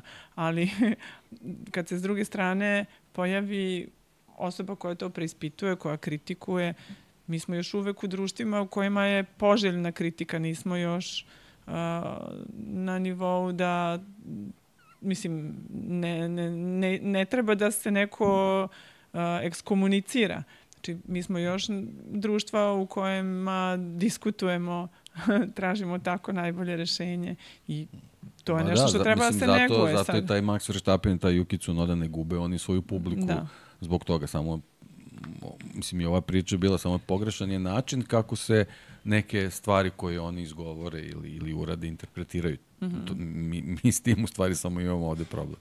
Jednostavno ne sme da postoji neko ko će da to usmerava na taj način, nego trebamo da dobijemo pravu informaciju kakav je stvari ko. I kakva su mu razmišljenja na kraju krajeva. I ono što mi u celoj priči želimo jeste da se priča. Da se priča. I naravno, volimo lepe priče, inspirativne priče, volimo i ove priče, da se kritički razmišlja, da se vode diskusije, polemike i dijalozi o stvarima koje nisu uvek baš na dnevnom stolu, na radnom stolu.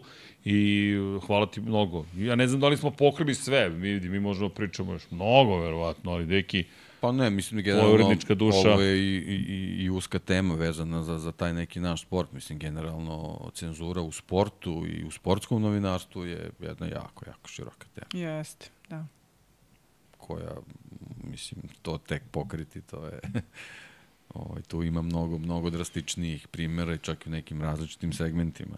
Ovo naše nekako, eto, ta neka naša vanila priča. Da, pa smo tu kao... Negde tamo pa daleko. Dobro, da, nije vanila, pošto stvarno ima uticaje na neka razmišljenje i na neke grupe, ali generalno postoje drugi sportovi koji su mnogo više i mainstream, samim tim mnogo veću populaciju obuhvata i tu postoje možda i mnogo veći problemi nego što je u automobilizmu i konkretno u Formuli 1.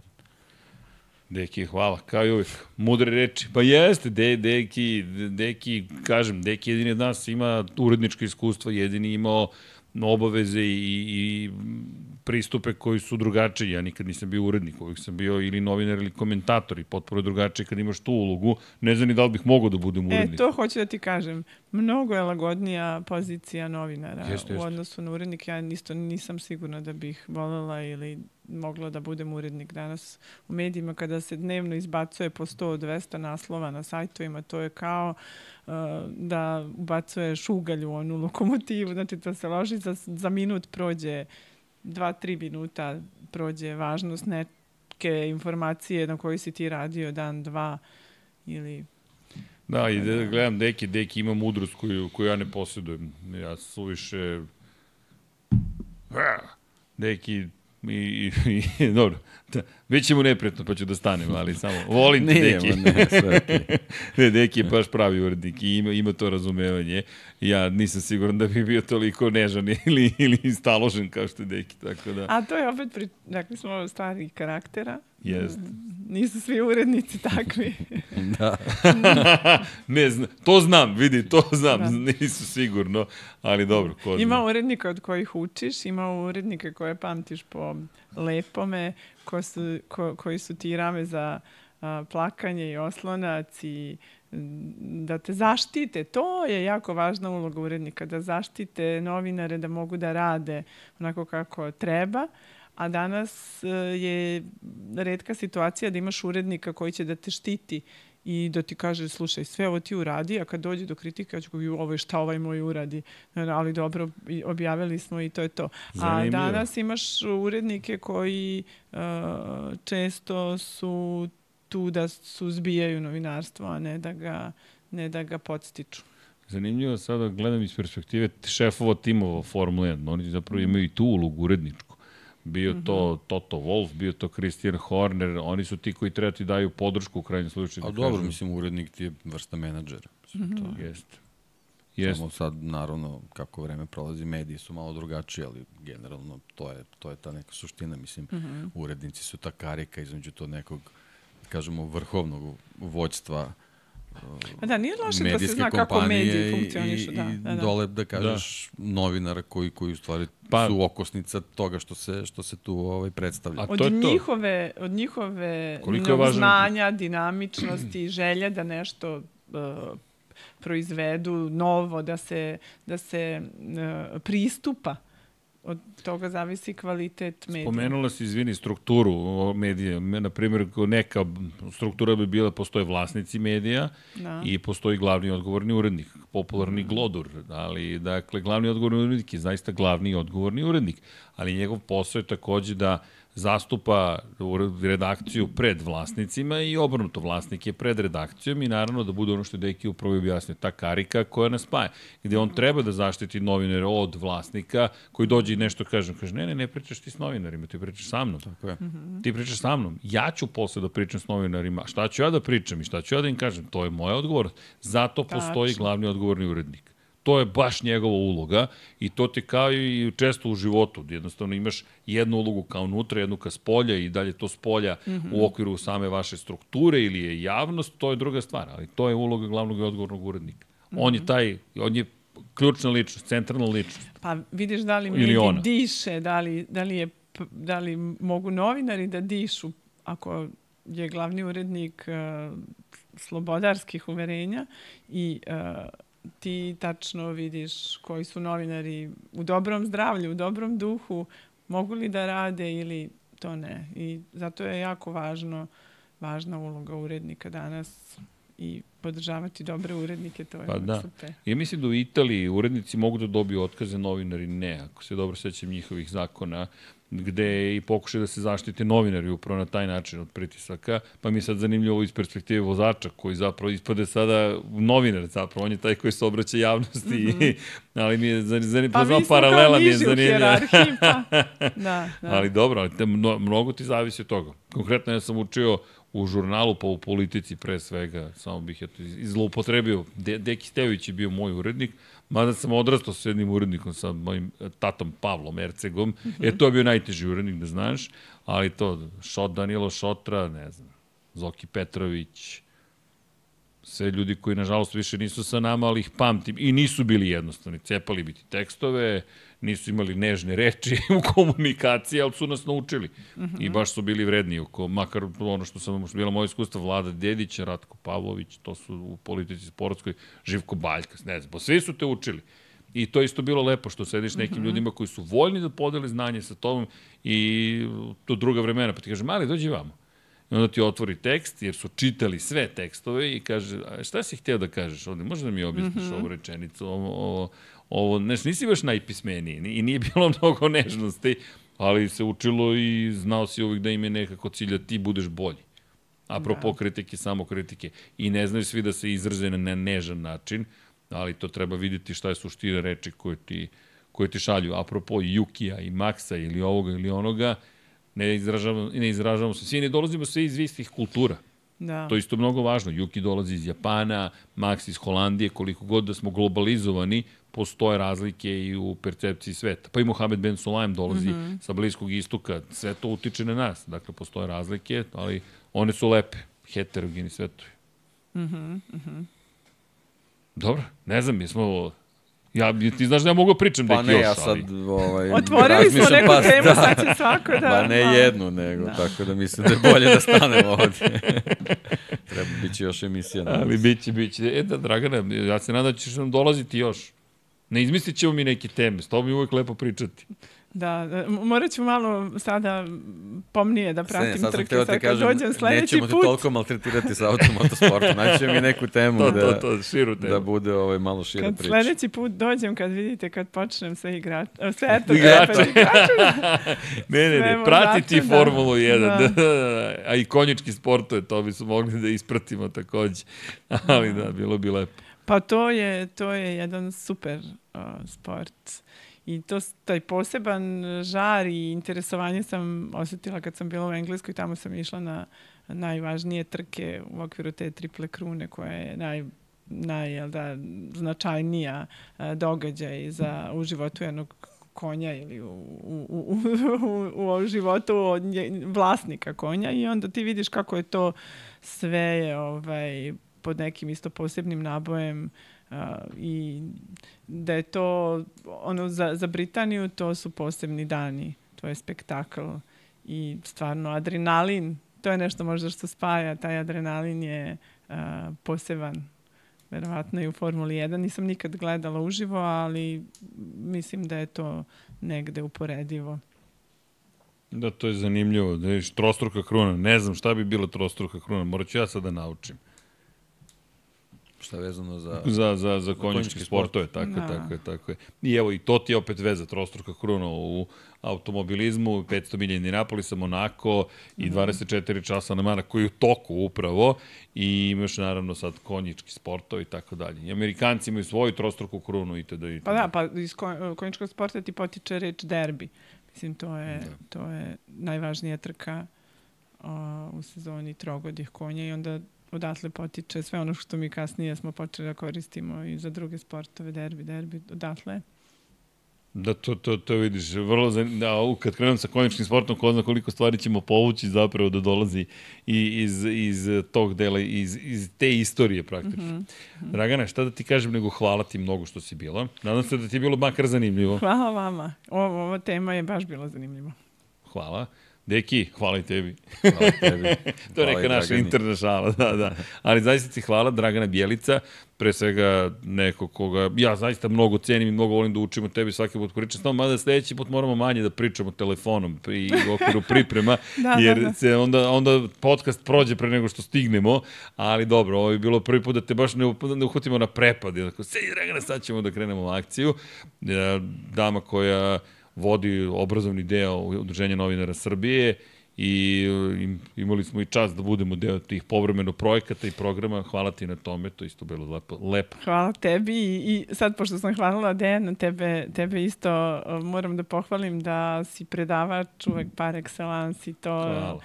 Ja mislim da tvoje nastupi javni isto utiču na one koji te slušaju pozitivnu Nadam se. Pozitivno uvek. Nadam se da je bilo pozitivno, ali jeste to baš i čast i zadovoljstvo. Matori smo, deki, ne vredi. Sad smo u obrazovnom programu. Šalu na stranu. Ali hvala ti još jednom. Ljudi, šta da vam kažem, vama hvala. Kliknite like i share i subscribe ukoliko vam nije teško. Patreon.com kroz Infinity Lighthouse, to je deo zabave i sporta i nešto sam zaboravio, apropo komercijalizacije, mogli smo pustimo i trailer iz filma. Znaš da dolazi film? Jeste, to sam videla, 27. juna. Čekaj, sad ćemo ti komercijalizujemo. Brad Pitt i Javier Bardem. Prva osoba koja je spomenula Javiera Bardema. Kako ne, pa to, da, kako da ne. Dobro. Ja sam Almodovarov fan i onda to su njegovi Penelope Cruz, Javier Bardem, oni su mu omiljeni glumci. Čekaj, kako mu se zove novi film što isto u bioskopu Bardemov, gde je posvećen je kome su ono posvetili film, sad ću tek da odlutam, ali jeste, neki film skoro je izašao, sad samo ne mogu da se setim s obzirom na činjenicu da je čovjek vrlo vredan, ali mislim da bi se tebi dopalo da odeš da pogledaš film, kako beše, ne mogu da se setim sada. Sad je u bioskopima, ali dobro. Potražit ću posle pa ću da ti kažem. Ali, pošto nisi videla trailer, jesi videla trailer? Možda vidiš ponovo. Mogu. Ajmo da vidimo ponovo, ljudi, ko još nije nabavio ulaznice, nabavite ulaznice za F1 film. Evo da vidite zašto da nabavite za F1 film i šta je komercijalizacija i da li će da cenzurišu Brada Pitta u filmu. So you like straight talk? Straight as an arrow, no sugar. Why are you here, Sonny?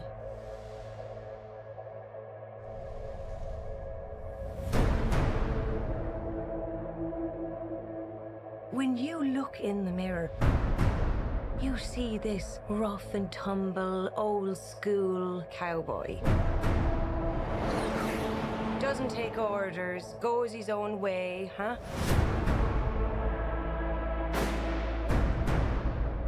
A lone wolf. Well, I've news for you. Formula One is a team sport. It always was. Listen, let's get this straight. We all lose our jobs if you can't pull off a miracle. No pressure. None. The only question here is, why did Sonny Hayes come back to F1? I think it's really wonderful that Apex are giving second chances to the elderly. It's all right. You just wait. I'm quicker than you.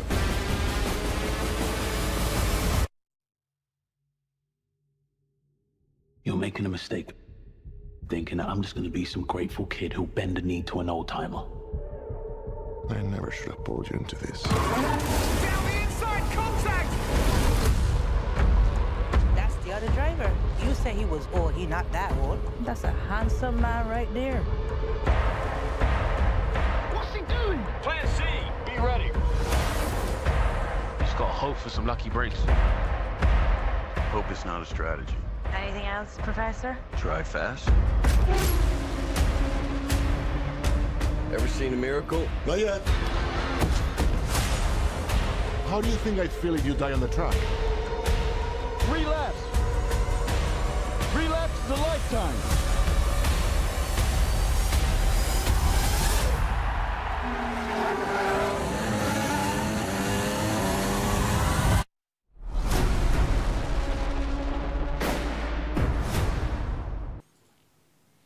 Pa eto. Vreme je da se ide u bioskop, zar ne? Strava. To je bukvalno to. Inače, nije Javier Bardem, Benicio del Toro je u Feničanskoj šemi. Ako niste gledali Feničanska šema, vrlo zabavan i zanimljiv film.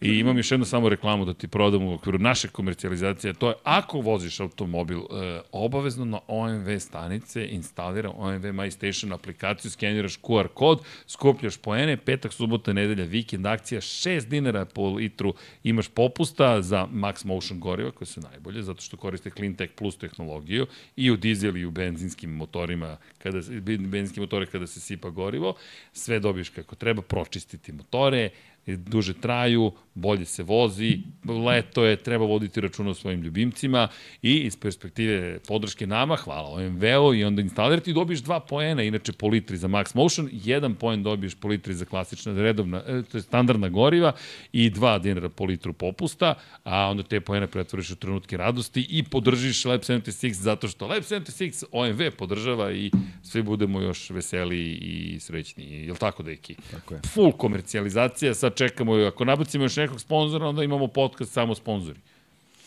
Pa, mora od nečega da se živi, jel? Da se nečega živi. Nismo neprofitna organizacija, samo nemamo profit.